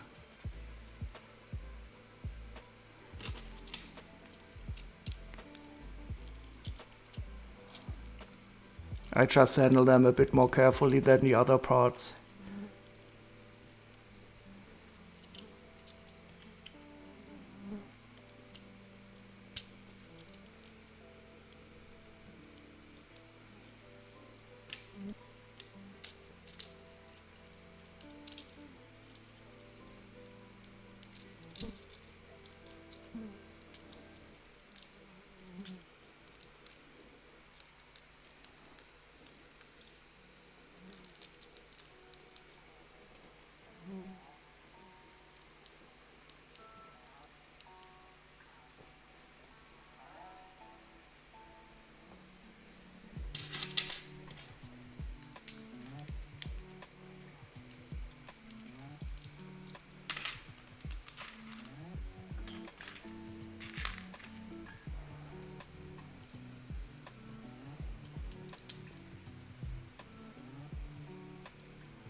Always different techniques to attach the lights, that's interesting.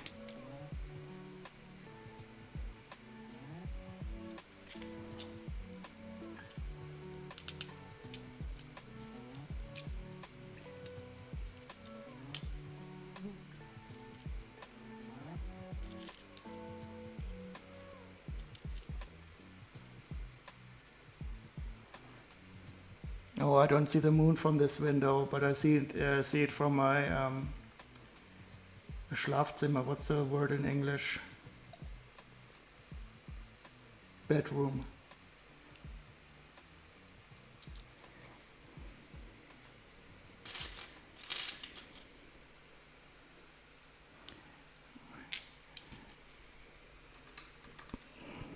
But be careful, of course. If it's a full moon, you know what will happen. The glow-in-the-dark werewolf with the glow-in-the-dark hands will come out.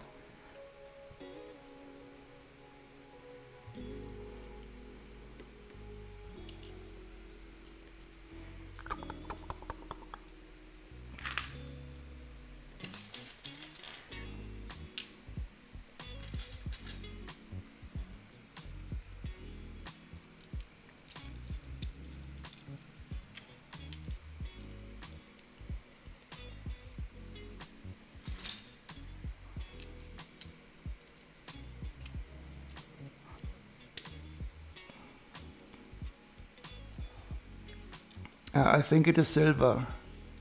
Kryptonite? Yeah, against the Superman werewolf you need silver kryptonite. But I think in general you need some silver.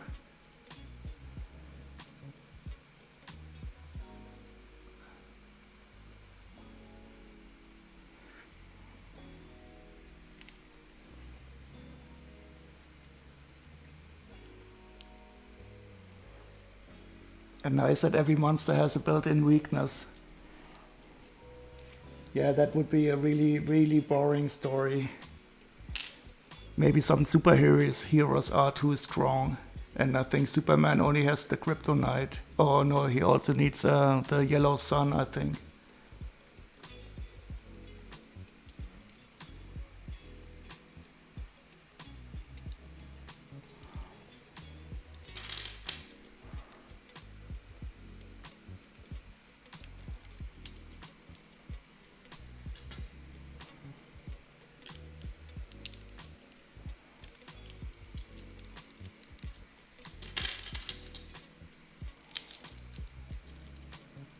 Yeah, Superman is boring, I fully agree.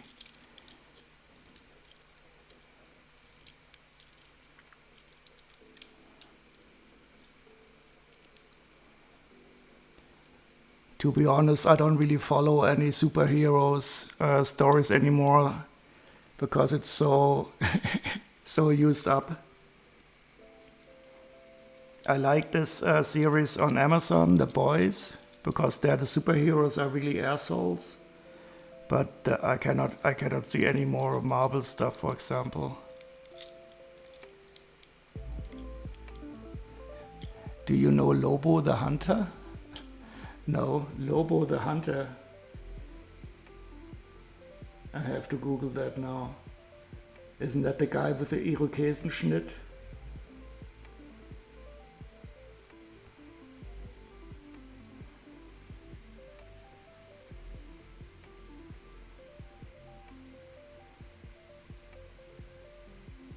Is this the guy?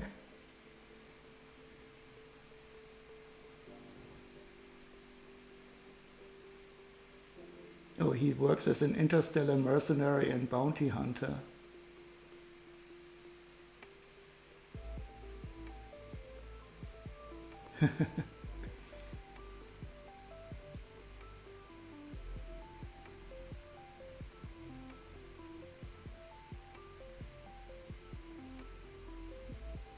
No, I cannot say that I know him.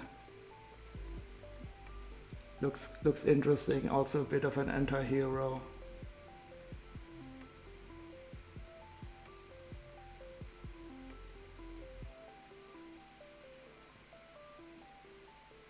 His weaknesses are maybe alcohol and women. Yeah, that's very realistic, I guess.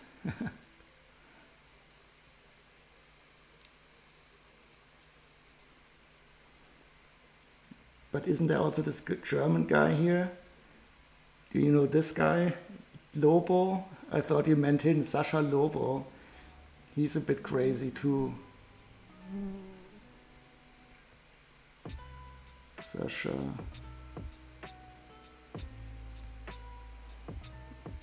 I thought you meant this guy, Lobo the Hunter.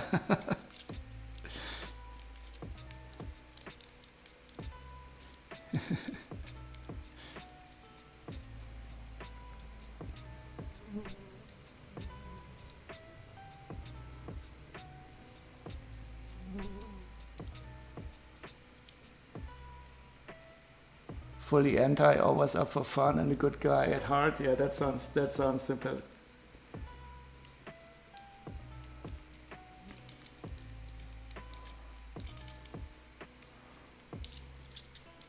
I also like the Punisher, but mostly because of his cool t-shirt.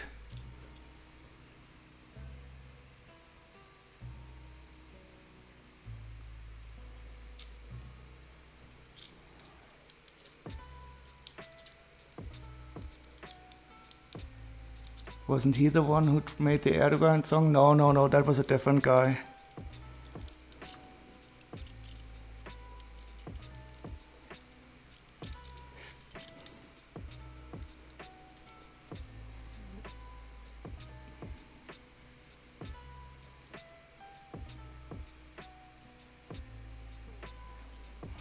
Do.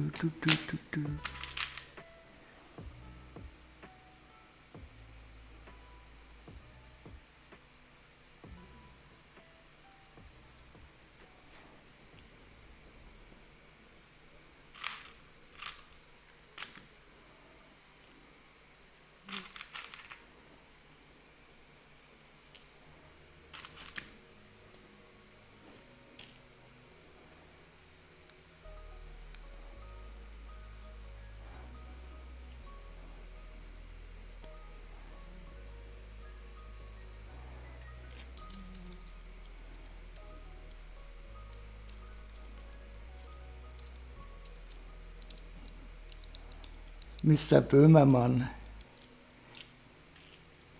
Do you think he wrote it himself?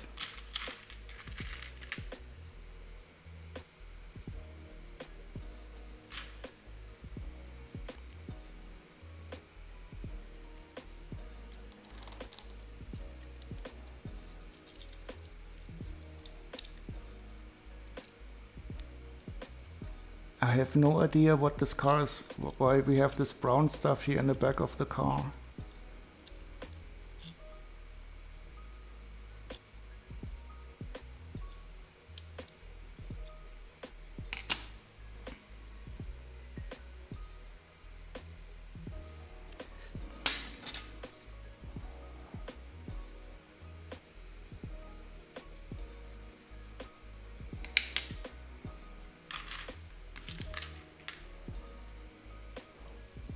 I love this classic gorge piece.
So I don't know for what this gorge is, but we will find out. It's a nice steampunky design, I hope.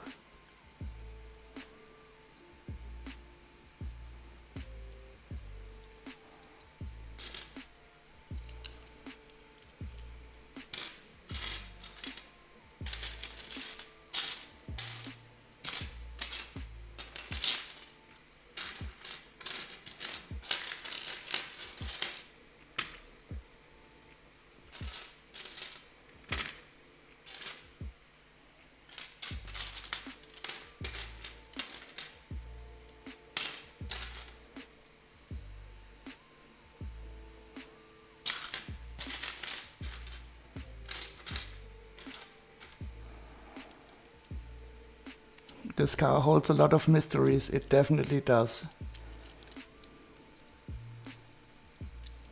For example, why is this a blue light here and not a yellow one? I have no answer to those questions.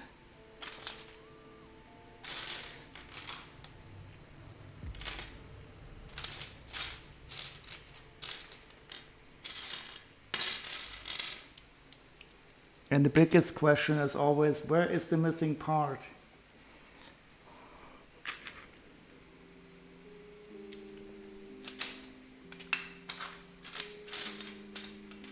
It always hides. Ah, here it is. But it's always found.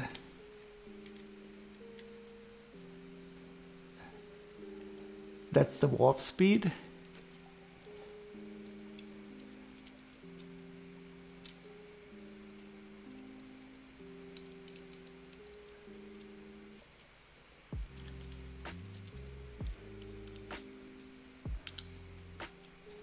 Wait. This is strange. Look at this. I put the steering wheel in the middle, but there's two seats here. This is not realistic. I have to put it to one side. So this is my first mock. I'm mocking the car now. and putting the steering wheel on the right side because the monster fighters are English.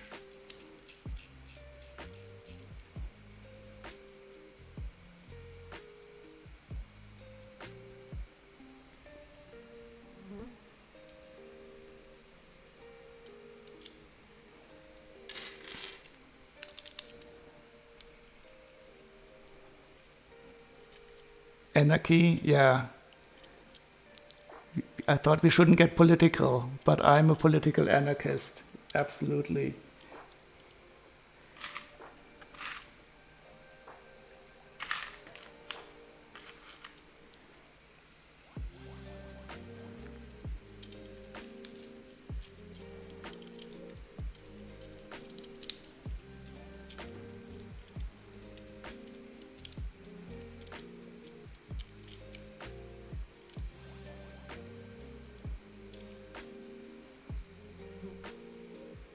I'm actually quite happy now. The colors, they are not so bad with this camera.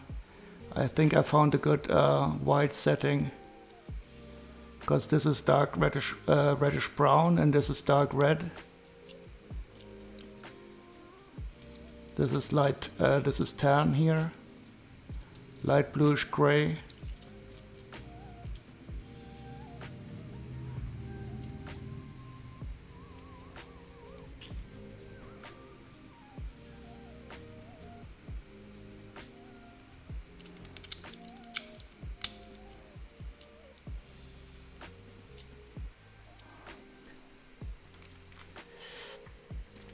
Too bad I don't have a, so this is flat silver here, and sometimes you have pearl light gray. That is an interesting color, and I sometimes have trouble holding them apart, pearl light gray and flat silver.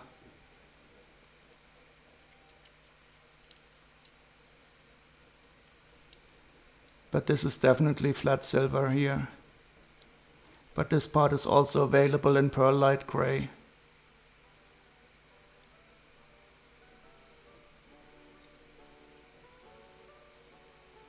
Yeah, so this is, but I really like pearl light gray. I wish they would use it more. It is a beautiful color. And I also love the pearl dark gray.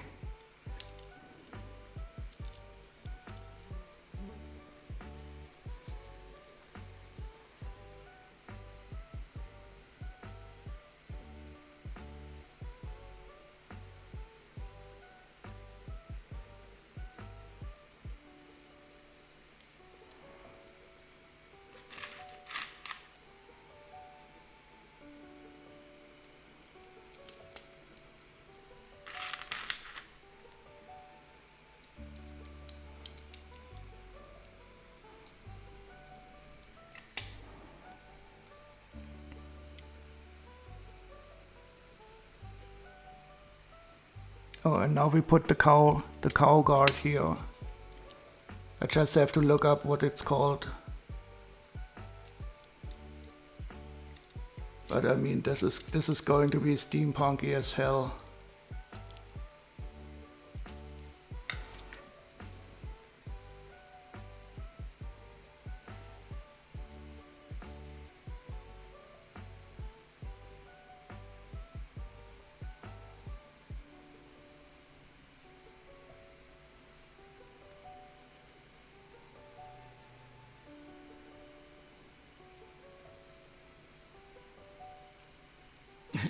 It is indeed called a black train cowcatcher. That is unbelievable. And it's also available in red. Oh, it was only in 10 sets? That's interesting. I thought it was more common.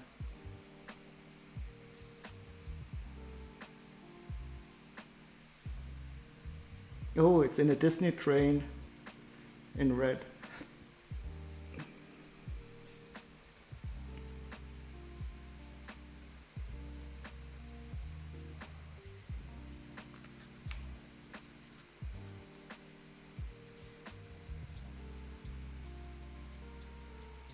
train cow catcher.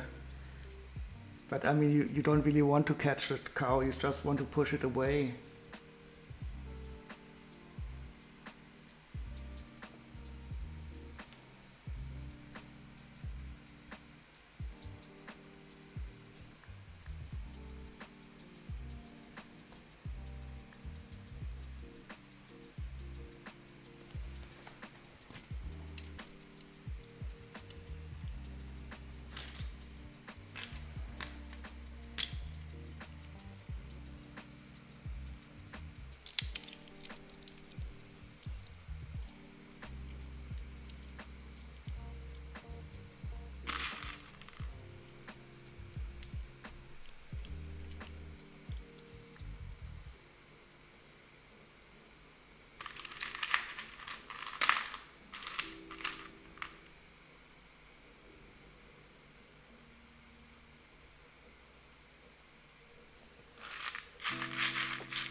Okay, where is it? I need a 1x1 with a bar on the side. Ah, I found it.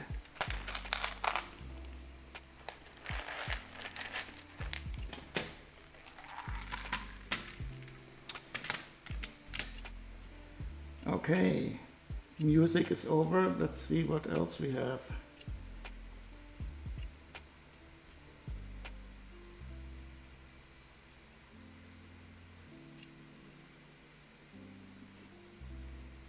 So let's take the Dr. Demento Halloween special from 1986. This is probably going to be absolutely fantastic.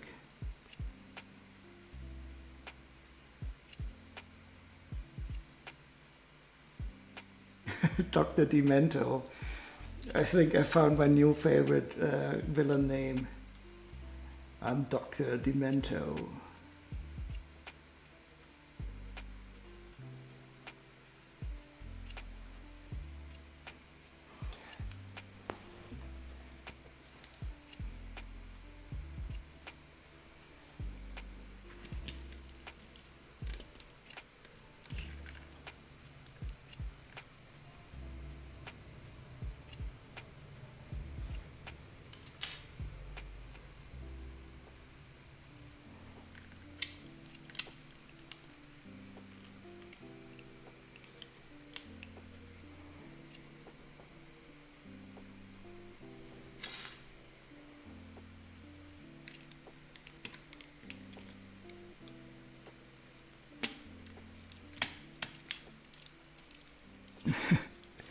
Dr. Dementor's Halloween special.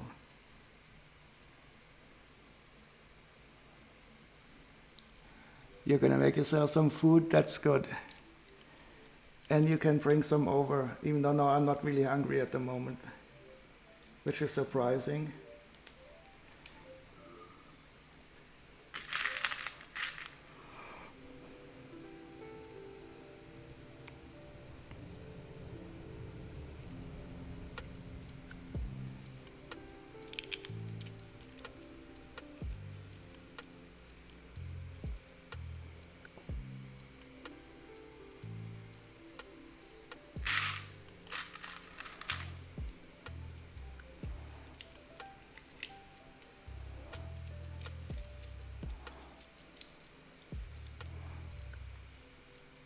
So I'm really starting to like this car with the cow catcher and the two engines and the steam gauge or something here.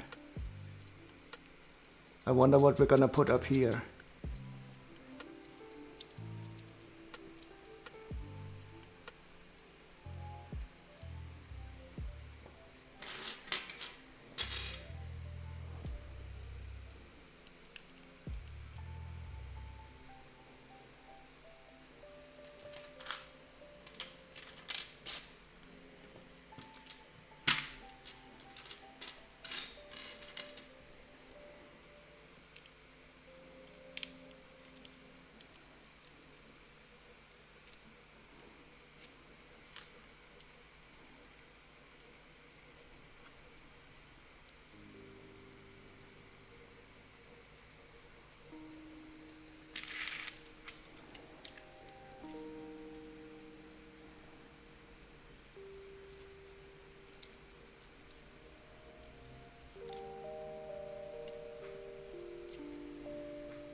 Well, that question is answered.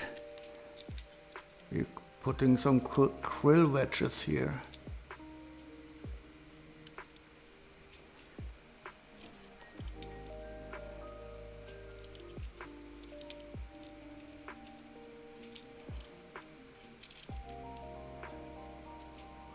And this will be for some nice lights, I guess.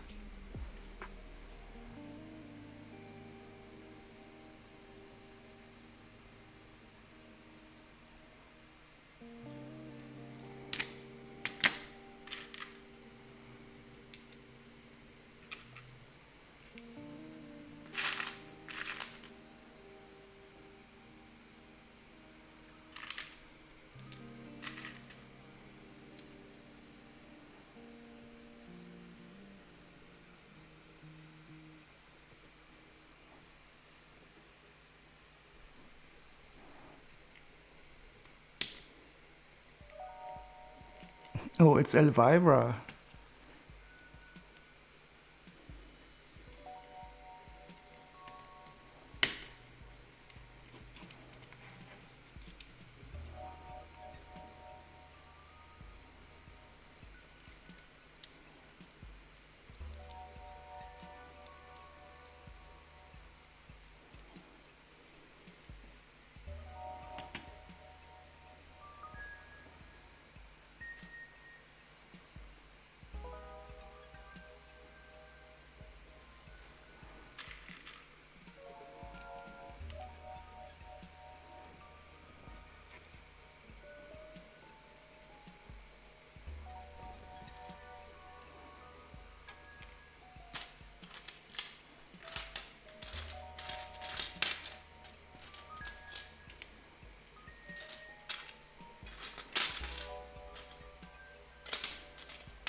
I don't know why we put these on here. I don't really think that it looks that good.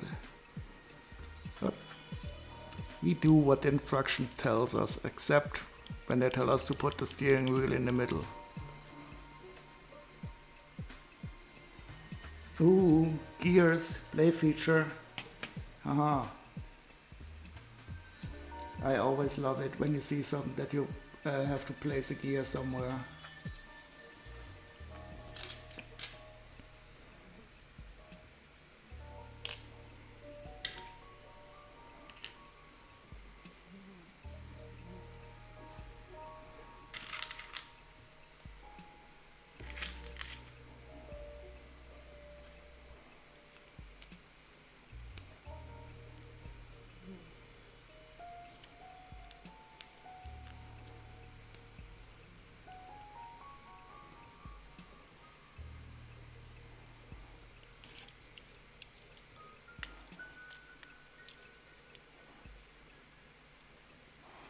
Yeah, most of the time we follow the instructions, but not slavishly every time.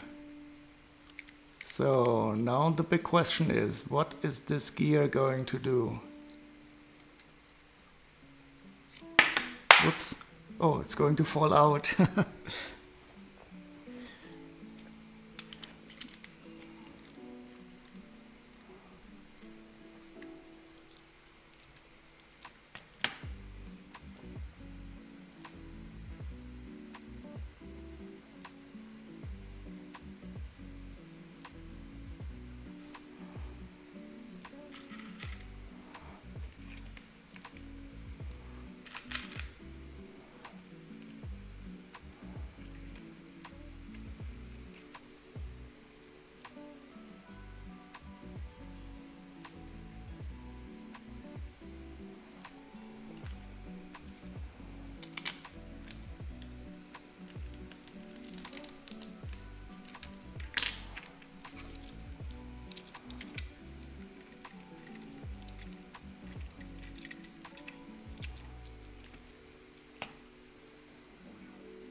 Oh, I love these.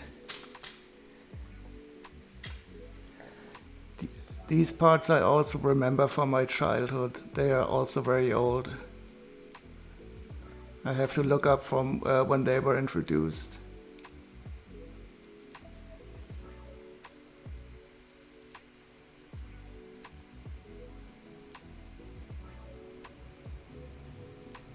"1967, that is cool." So they are really old, but they still work so well.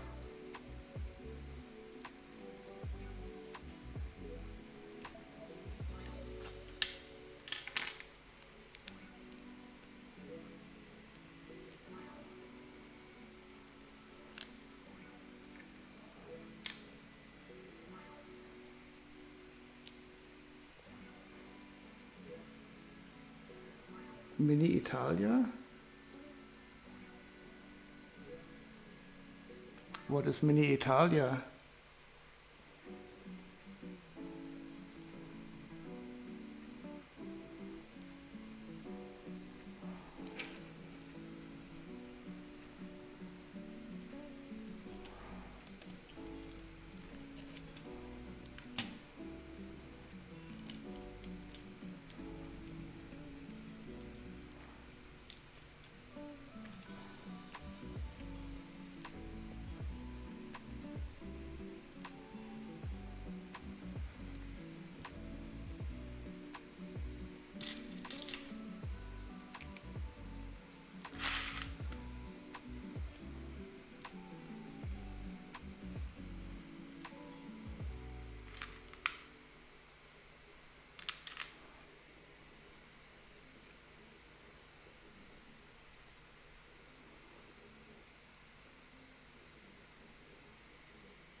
Oh, link.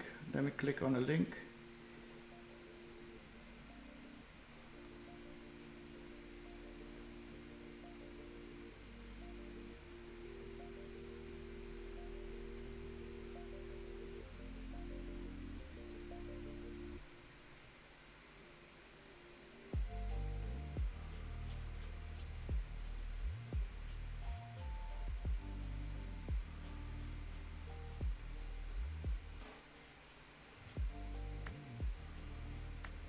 Oops. Oh no. What happened?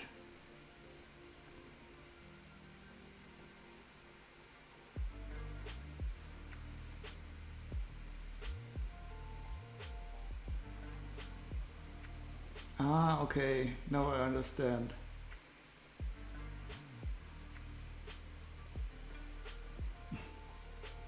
I didn't know the name of that. That's interesting. Gosh, I'm so happy that we have Lego today.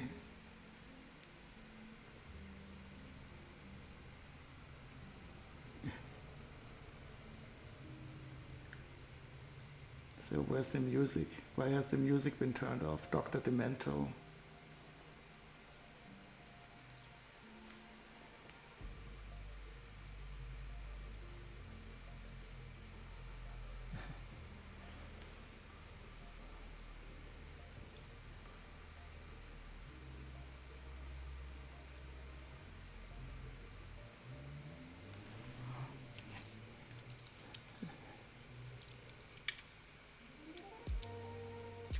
But I only remember them in red and in white. I don't think we had them in black back then.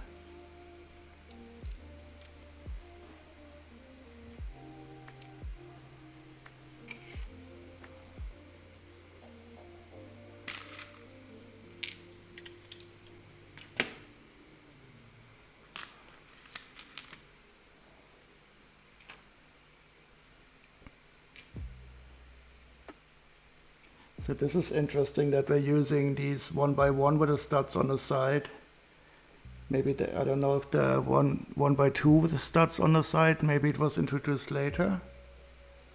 Or maybe they simply didn't want to use it.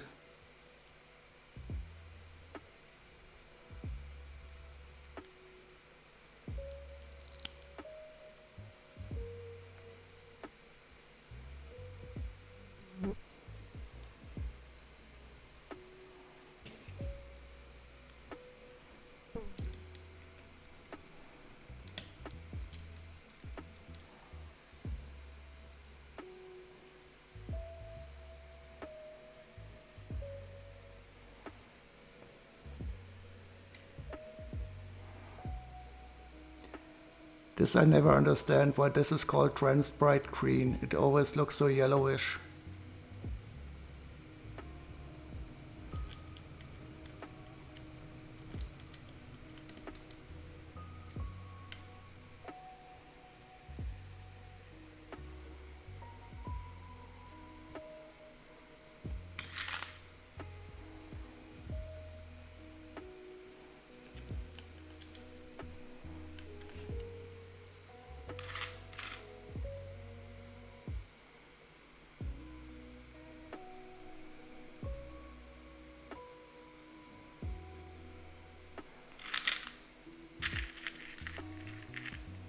I mean, seriously, if you would ask anybody what color is this, nobody would ever say this is green.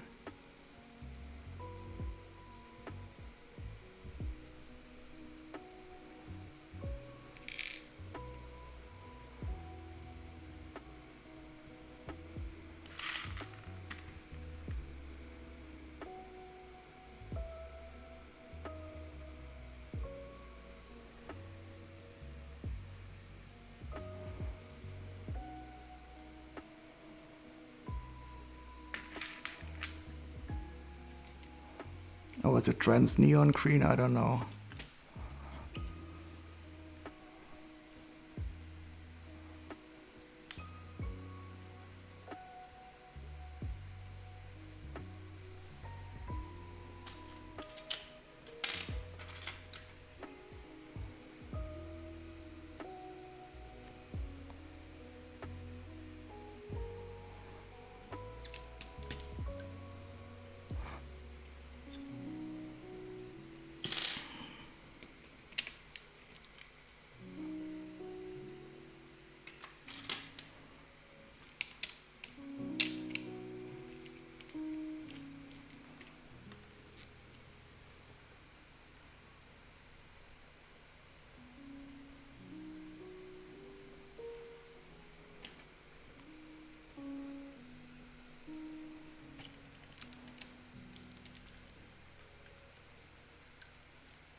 This is interesting. So we put this trans bright green part in here only so only you can see it from here.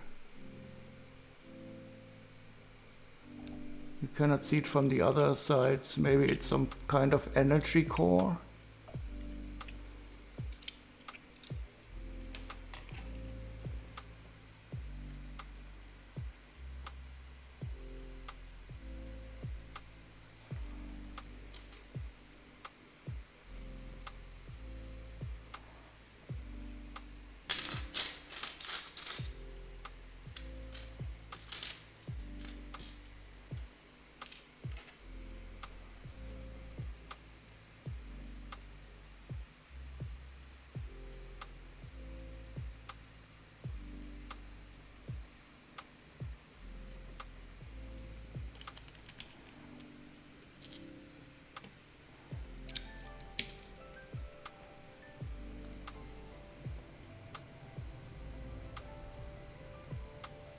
Oh, cool. Now we put on the roof part here. Oh, and another gear.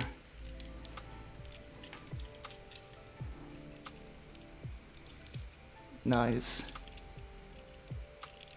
It gives it a nice 50s truck feeling.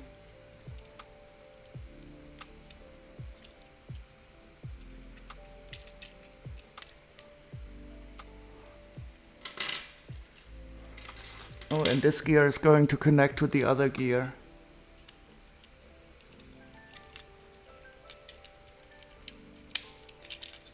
Ah, I like it.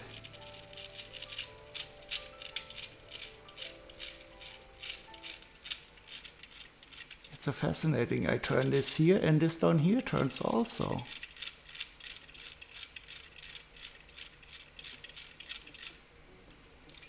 Oh, okay, now we are going to activate the feature with while rolling the car.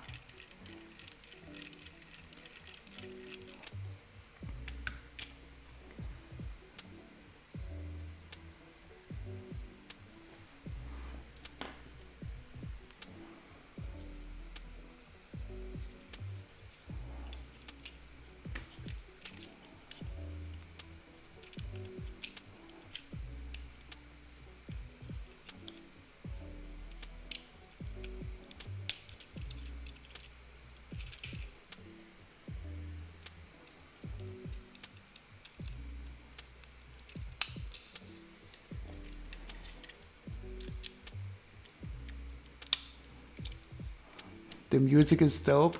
Oh, hi Gina, how are you doing? We are currently building a very cool Monster Fighter set. And this is the car of the set first. A bit of a steampunky 50s truck.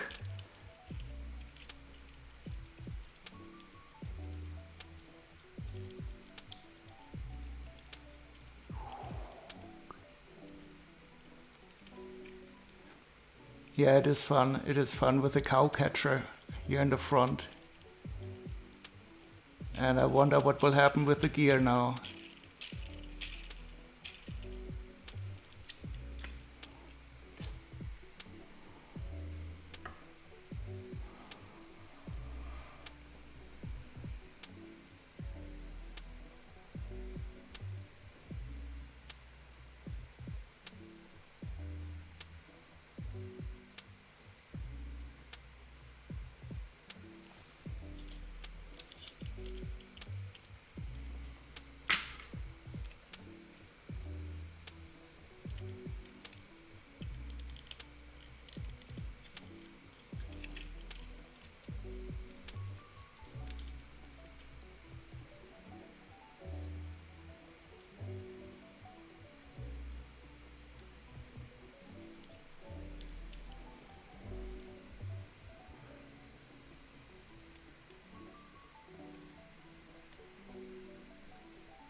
Perfect Monster Fighters music. What are we listening to, Gina? We are listening to the Dr. Demento Halloween special from 1986. I don't know how I found it, but it fits the Monster Fighters quite well.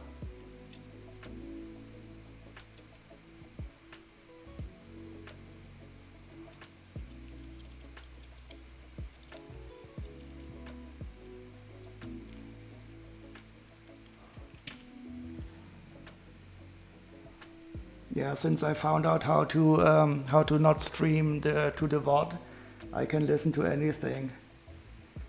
But the music will not appear in the video afterwards, but who cares? As long as we have the cool music during the stream.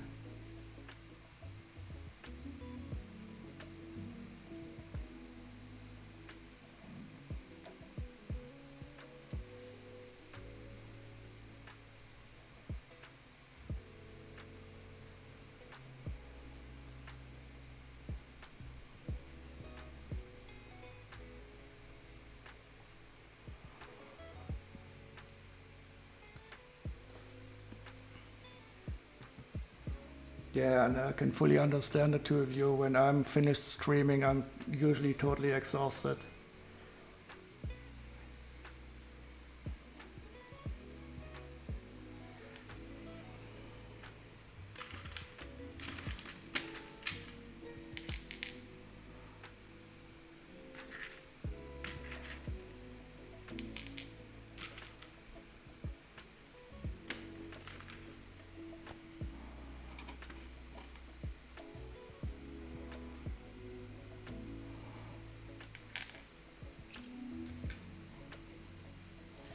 So if you use OBS for streaming, it's not that difficult to set up.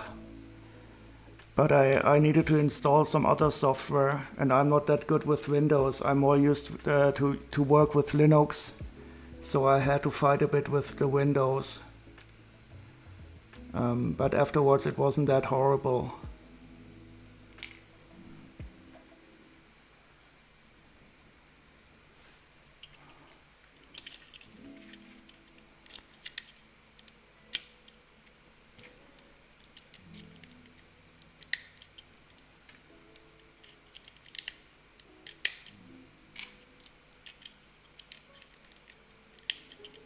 Okay, now we have some nice weapons. And they're not at all yellow translite green.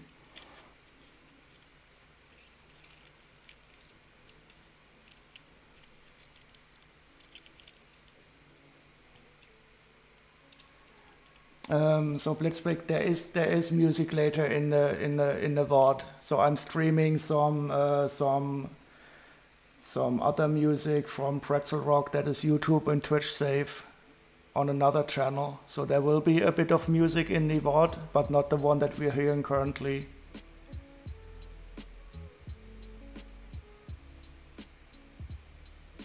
Oh yeah, that is definitely possible, Blitzbreak. You have to, yeah, probably it's easy if you Google it. So I don't know if I can share the screen. Wait, maybe I can.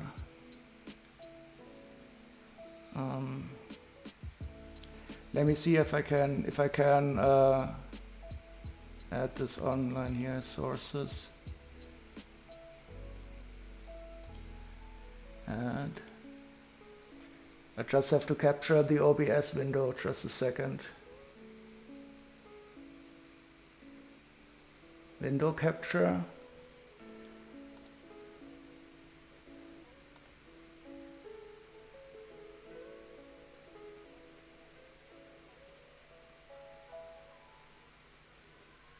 No, it doesn't allow me to capture itself. That is strange. Why can I not capture the OBS?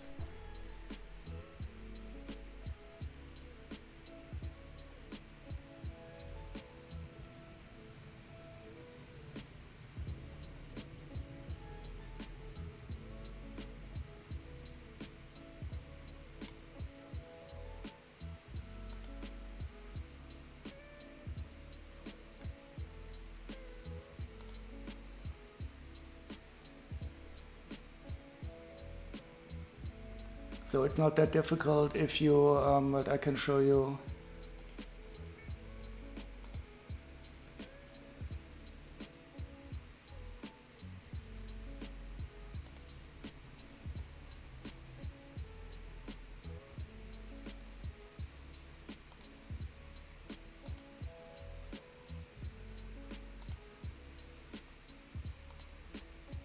So I'm using this software.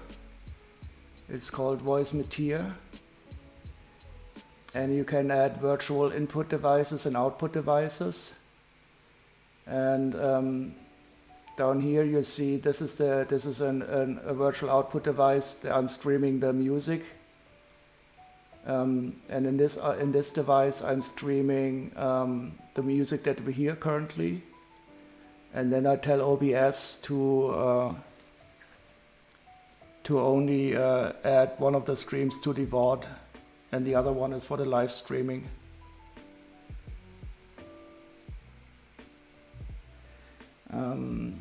Let me see.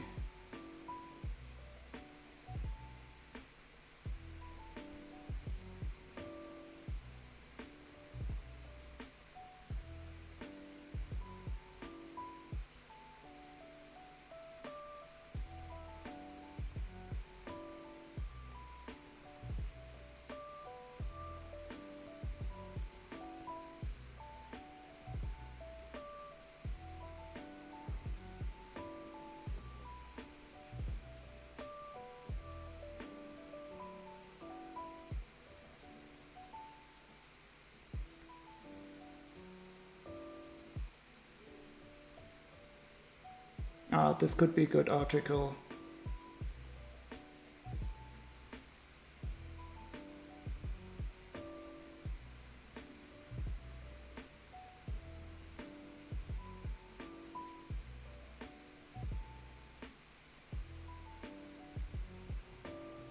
See, I think you can,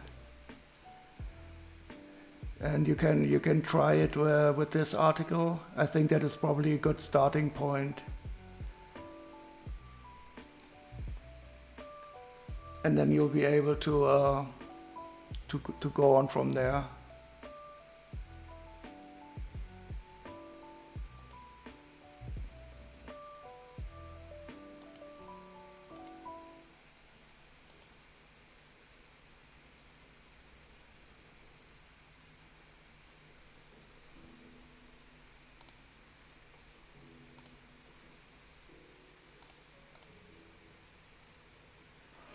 Too bad I cannot capture the OBS window itself, then I could have shown you directly.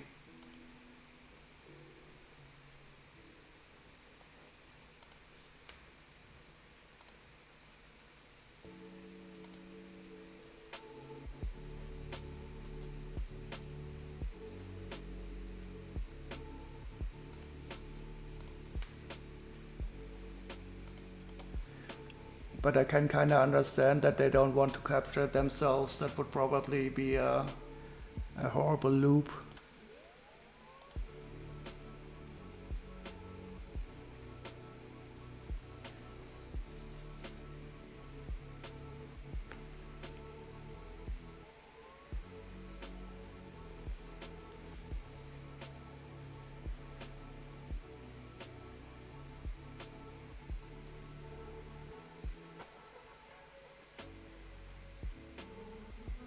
But it made my life quite different because now I can stream anything and I don't care about copyrights anymore.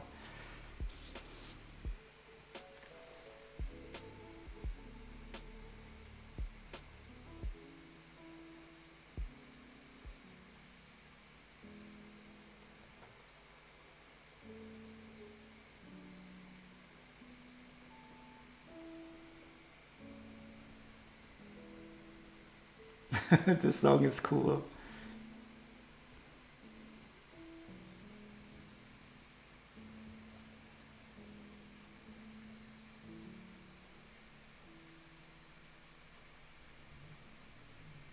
I don't know which one was the right one.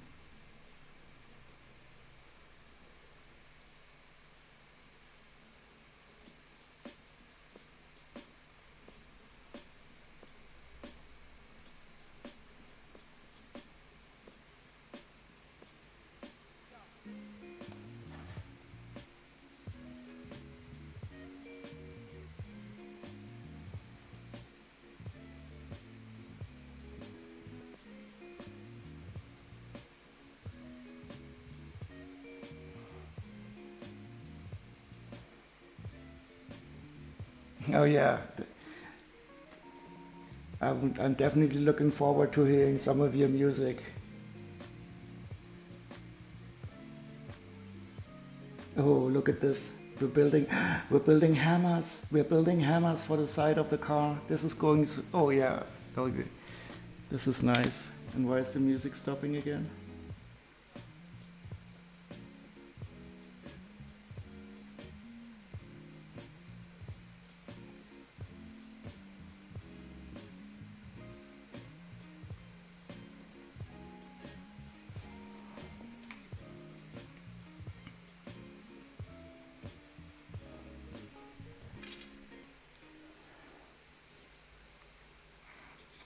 Yeah, I mean, this is a cool feature. I'm always happy when you have one of these play features. That is awesome.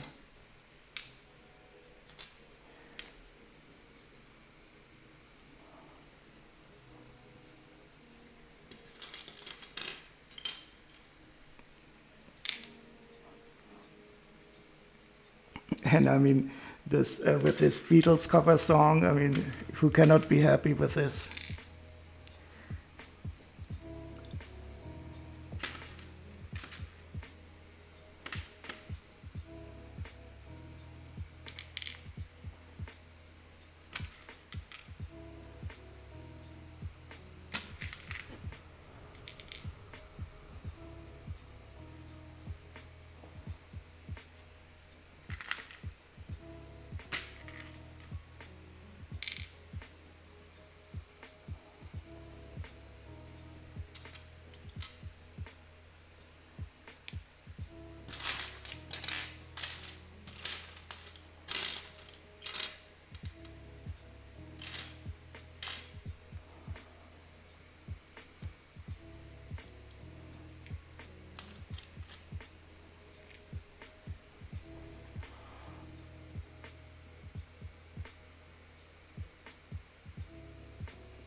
Do I use Mix It Up? Yes, I do use Mix It Up. I use Mix It Up for some of the commands, and I use it also to display the image of the bot for the minifigures and for the sets.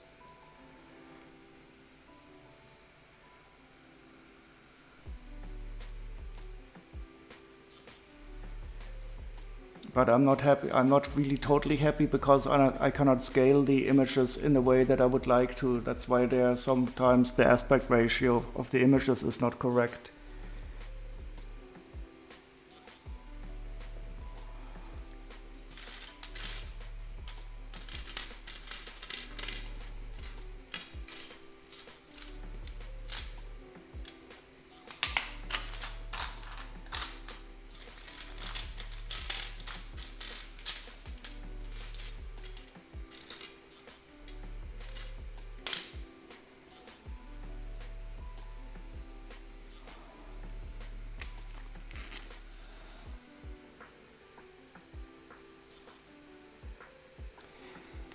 Could you send me the info on how to do that set command?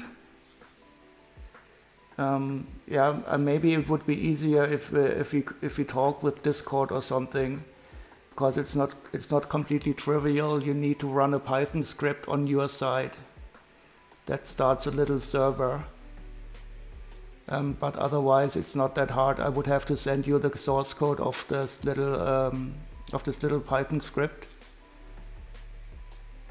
But that is not hard. So I just load, I think it's maybe 20 or 30 lines of code that I wrote. And then you would need to start this little Python server on the machine where your OBS is running. It's not that hard. It's not that hard, but it's probably easier if I show you or something rather than writing up a big instruction set.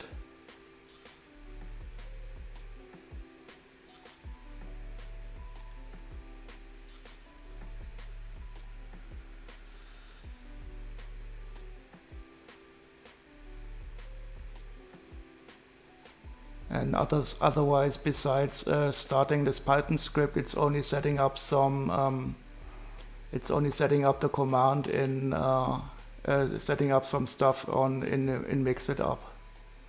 And I could probably export my configuration for Mix It Up so that you can import it directly also into your Mix It Up.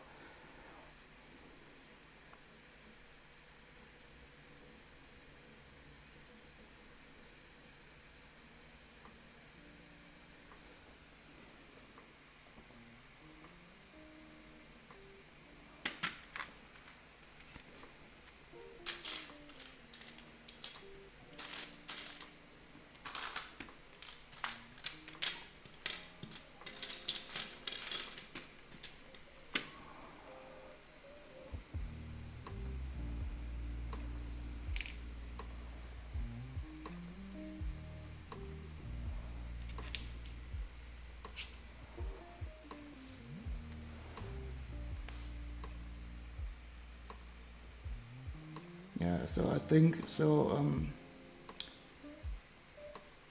Does Discord allow screen sharing? So it would probably be good if we would have a program where we can share screens.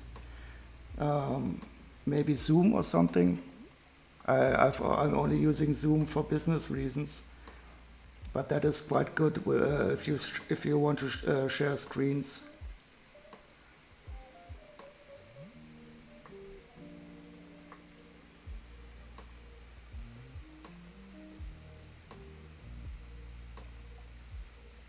Well, that doesn't matter, because I mean, if I would show you how to do it, you would have to do it yourself anyway. I'm not the kind of teacher who does it and then the student has no idea. So if I want to show you something, you would have to do it, but I would tell you how to do it.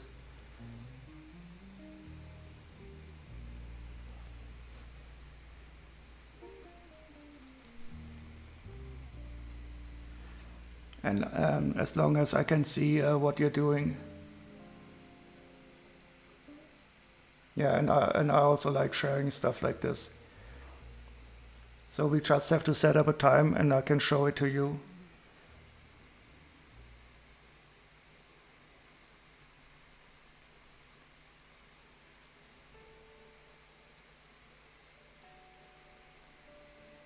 and I will probably have to clean up the code a bit.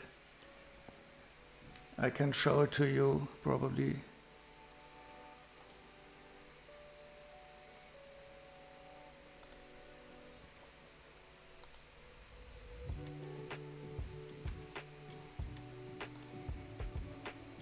So, wait.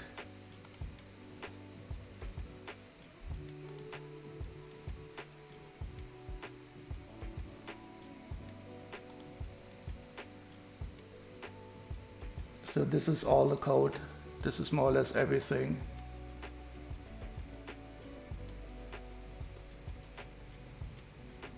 And if you take out the comments and stuff like that, it's not a lot. And here you can see that it asks for the figure number, and here is the set. And then I go to pricklink and ask pricklink and prickset for the information and get the image from there.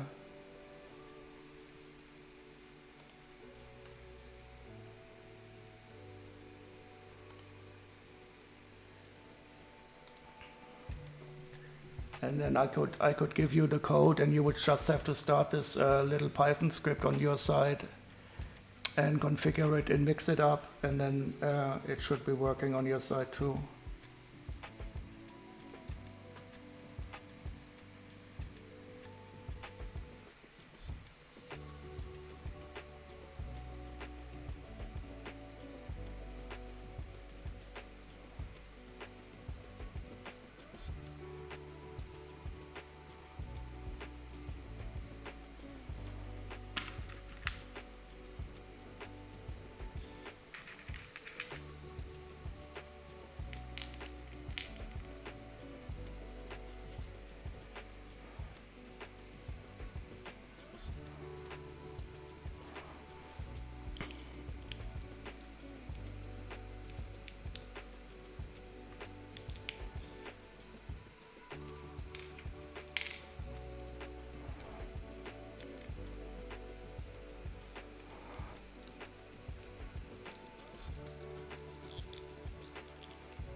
Here's the Hammerhead number 1.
Two hammers. Now it's gonna get exciting.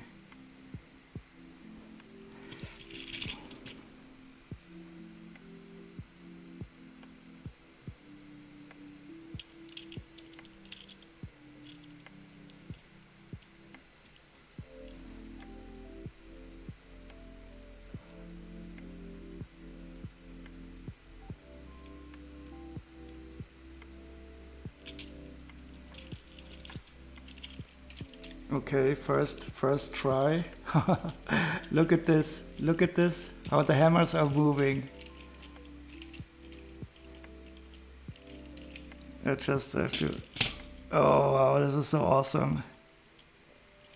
But wait, why are they hitting it? They're turning the wrong way.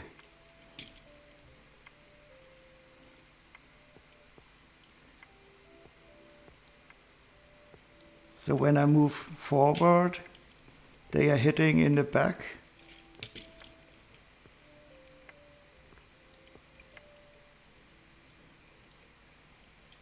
I have to.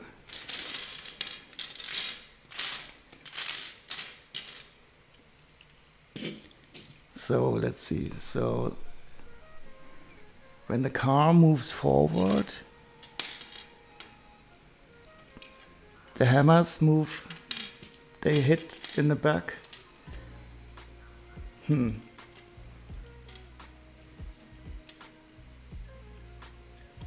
I would expect it to turn the other way.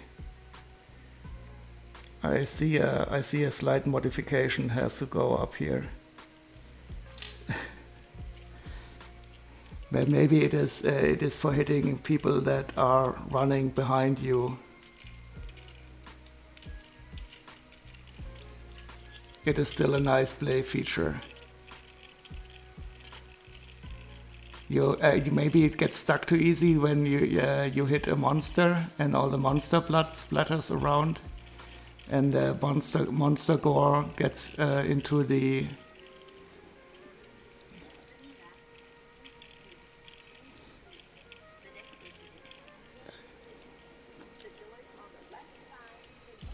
It is definitely a nice feature. I think I would have loved this as a kid.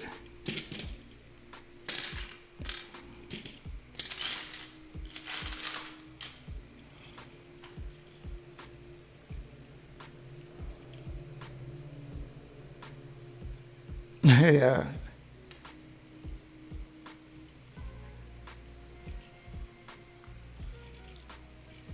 It is a nice feature. I like it.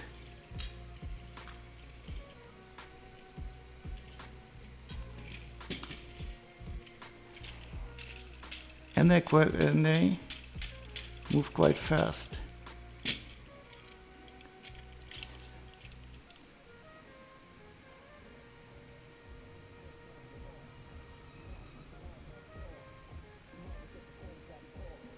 Oh, so this page is just about... Okay, so that's the car that is finished. And I think I will take a look at the minifigures now and then stop for the day, because this is a good breaking off point. And then I will build the rest of the build in the next Monster Fighters Build-a-thon.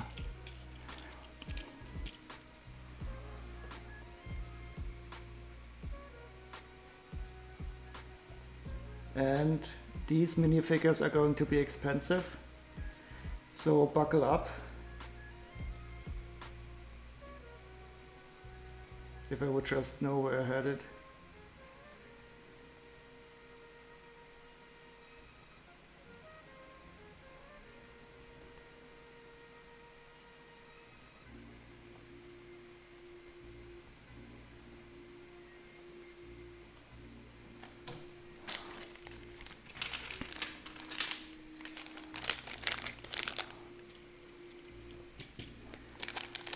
Okay, here we are. We've got 4 minifigures all in this set.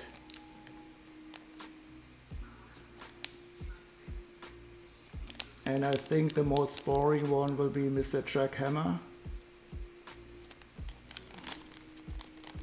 because he's the good guy. And they always have missing limbs. So they either have a missing hand or a missing arm. I don't know why the good guys are always missing some limb.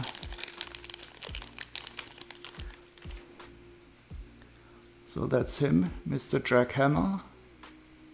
I think I had him before in another set. Oh yeah, he was also in the Vampire Castle set. Oh, he is not... well, he costs €5 used. And the seller view is also similar. So about €6. And maybe because he has a special arm, but it's just a standard part here for a hand.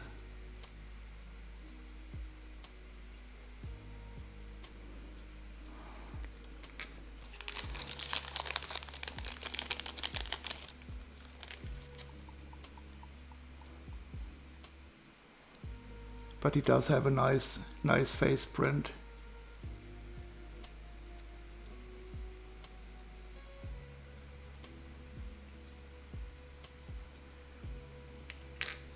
And now the zombie driver, I think he's pretty common.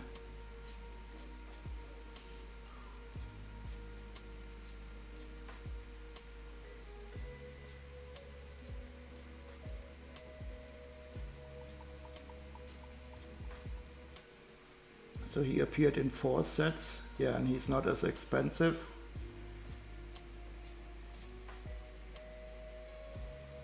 But he's still cool. I like the way his uniform is ripped.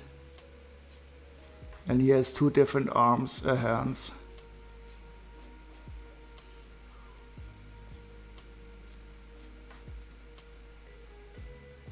Ooh, ooh.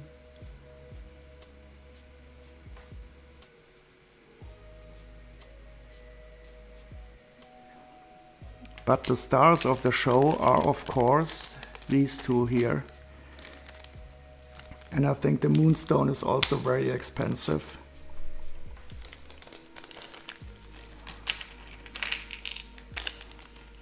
So this is the zombie Moonstone. It shows a hand coming out of a grave, I think.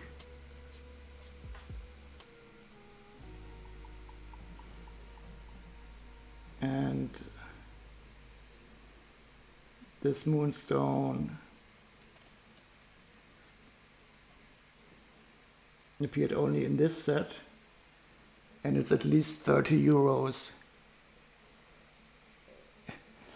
This is always, I find it so surprising that they're asking on average 30 euros for this part.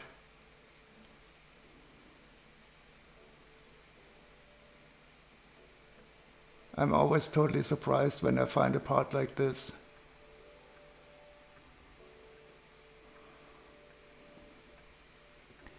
But that also maybe explains why the set is so expensive by itself. But now we go to the stars. So this is the zombie groom.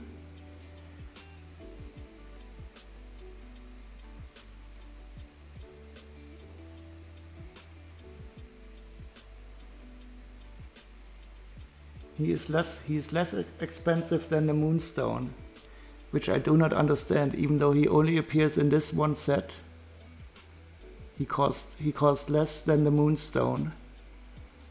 Even though he's an absolutely fantastic minifigure. Just look at this torso.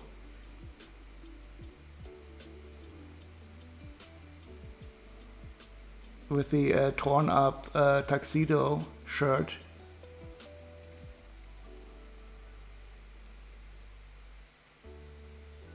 And the zombie vest.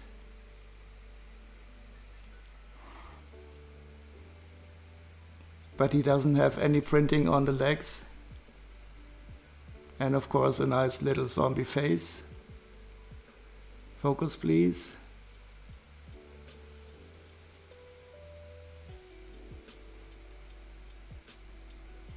But I really like the torso. But it's interesting, so he costs less than the Moonstone. So this is Lego pricing I really do not understand. I mean, he only appears in this set, but you have to pay twice the amount for the Moonstone. Maybe because this part is more easily lost, I don't know. But now the star. I think Chili, she was there when I sorted the set out. And she said that she is probably so expensive because she has this wonderful tan hair. So I would have to pay 67 euros on average to buy her. And the last few times she was sold for 48 euros used. And she has this wonderful dark tan hair, which is quite rare. And of course the perfect zombie pride body and skirt.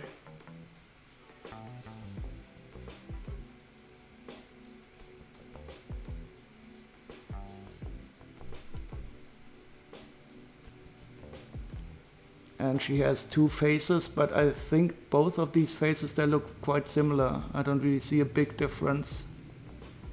She's definitely not the most happy bride. But I guess if you're a zombie, you're not supposed to be very happy.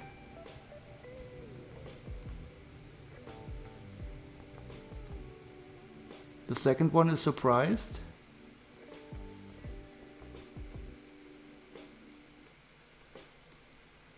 Should I put the surprised one to the front?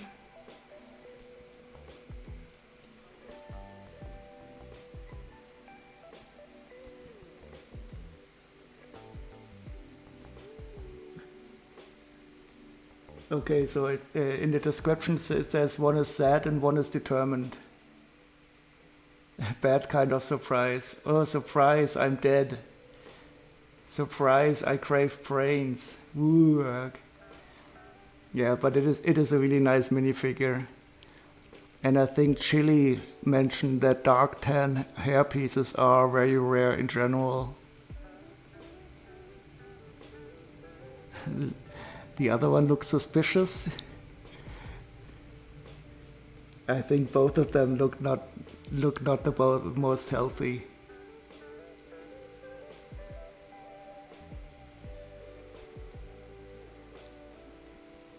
Yeah, but it's definitely nice. And at the time they made this, they didn't have the curved skirt piece, so this is a normal wedge part, but printed.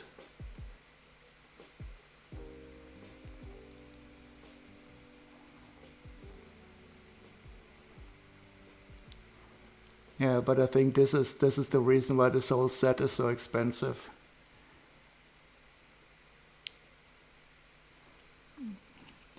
And now we can see that how nature values these are the men, they only cost a quarter, and the females, they cost at least 4 times as much. So this is a really a realistic depiction of the importance in nature. What a lovely couple.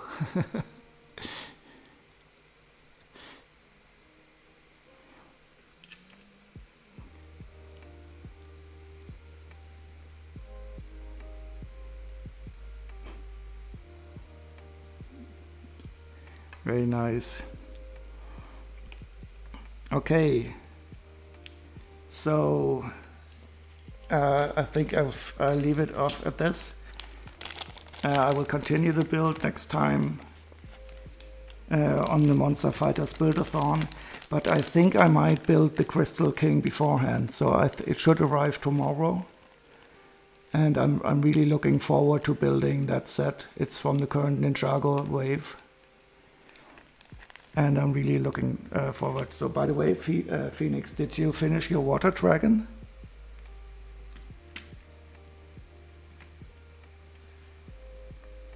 Oh, maybe, yeah, that could be true, that maybe the female figures were more rare then.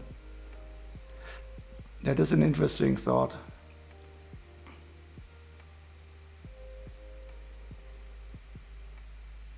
Oh, you're finishing it tonight.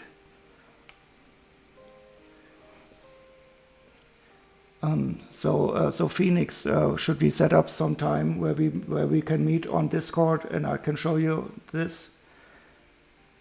It's probably not the most easiest thing because our time zones are so different.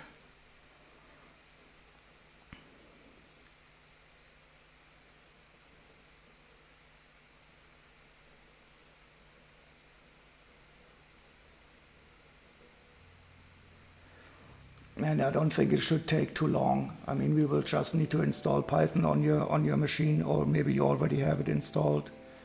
And then I have to send you the script and then show you how to run it and set up the mix it up.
Okay, I think.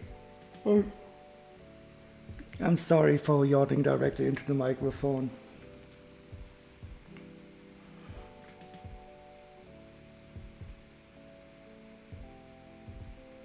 I think I'll wait over to Zach. He's currently streaming. And I will see you around some other time, I hope.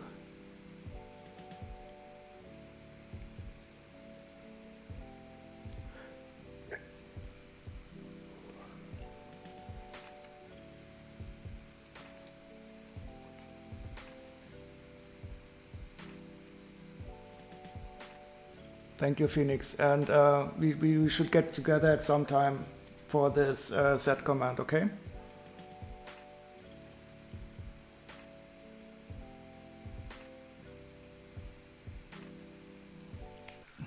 Thank you all for joining me. It was really enjoyable. And I hope you had a good time. Sorting community. So I hope you did get some sorting done. So I hope you can, you should stream some of your sorting at some time, Blitz. I think that would be very interesting too for us. Yeah, Phoenix, maybe sometimes during the weekend. Probably during the weekday it will be hard to find a common time. Or maybe, I mean, I don't know, for me in the evening, for you during the day, I don't know. We'll just get in touch with Discord.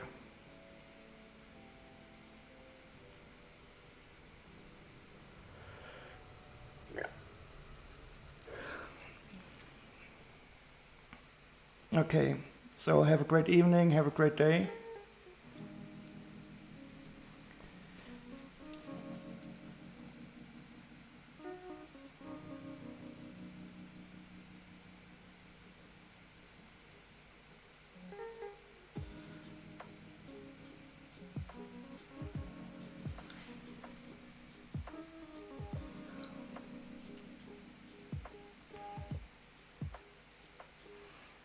And let's see what Zach is doing.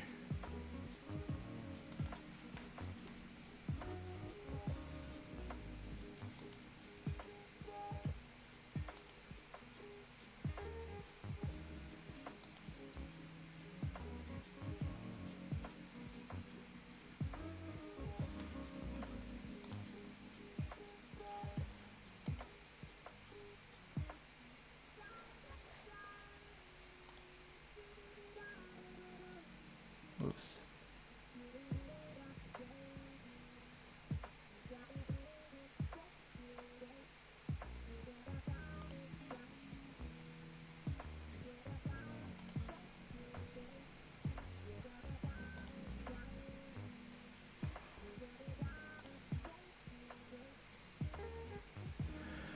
Thanks again for joining me.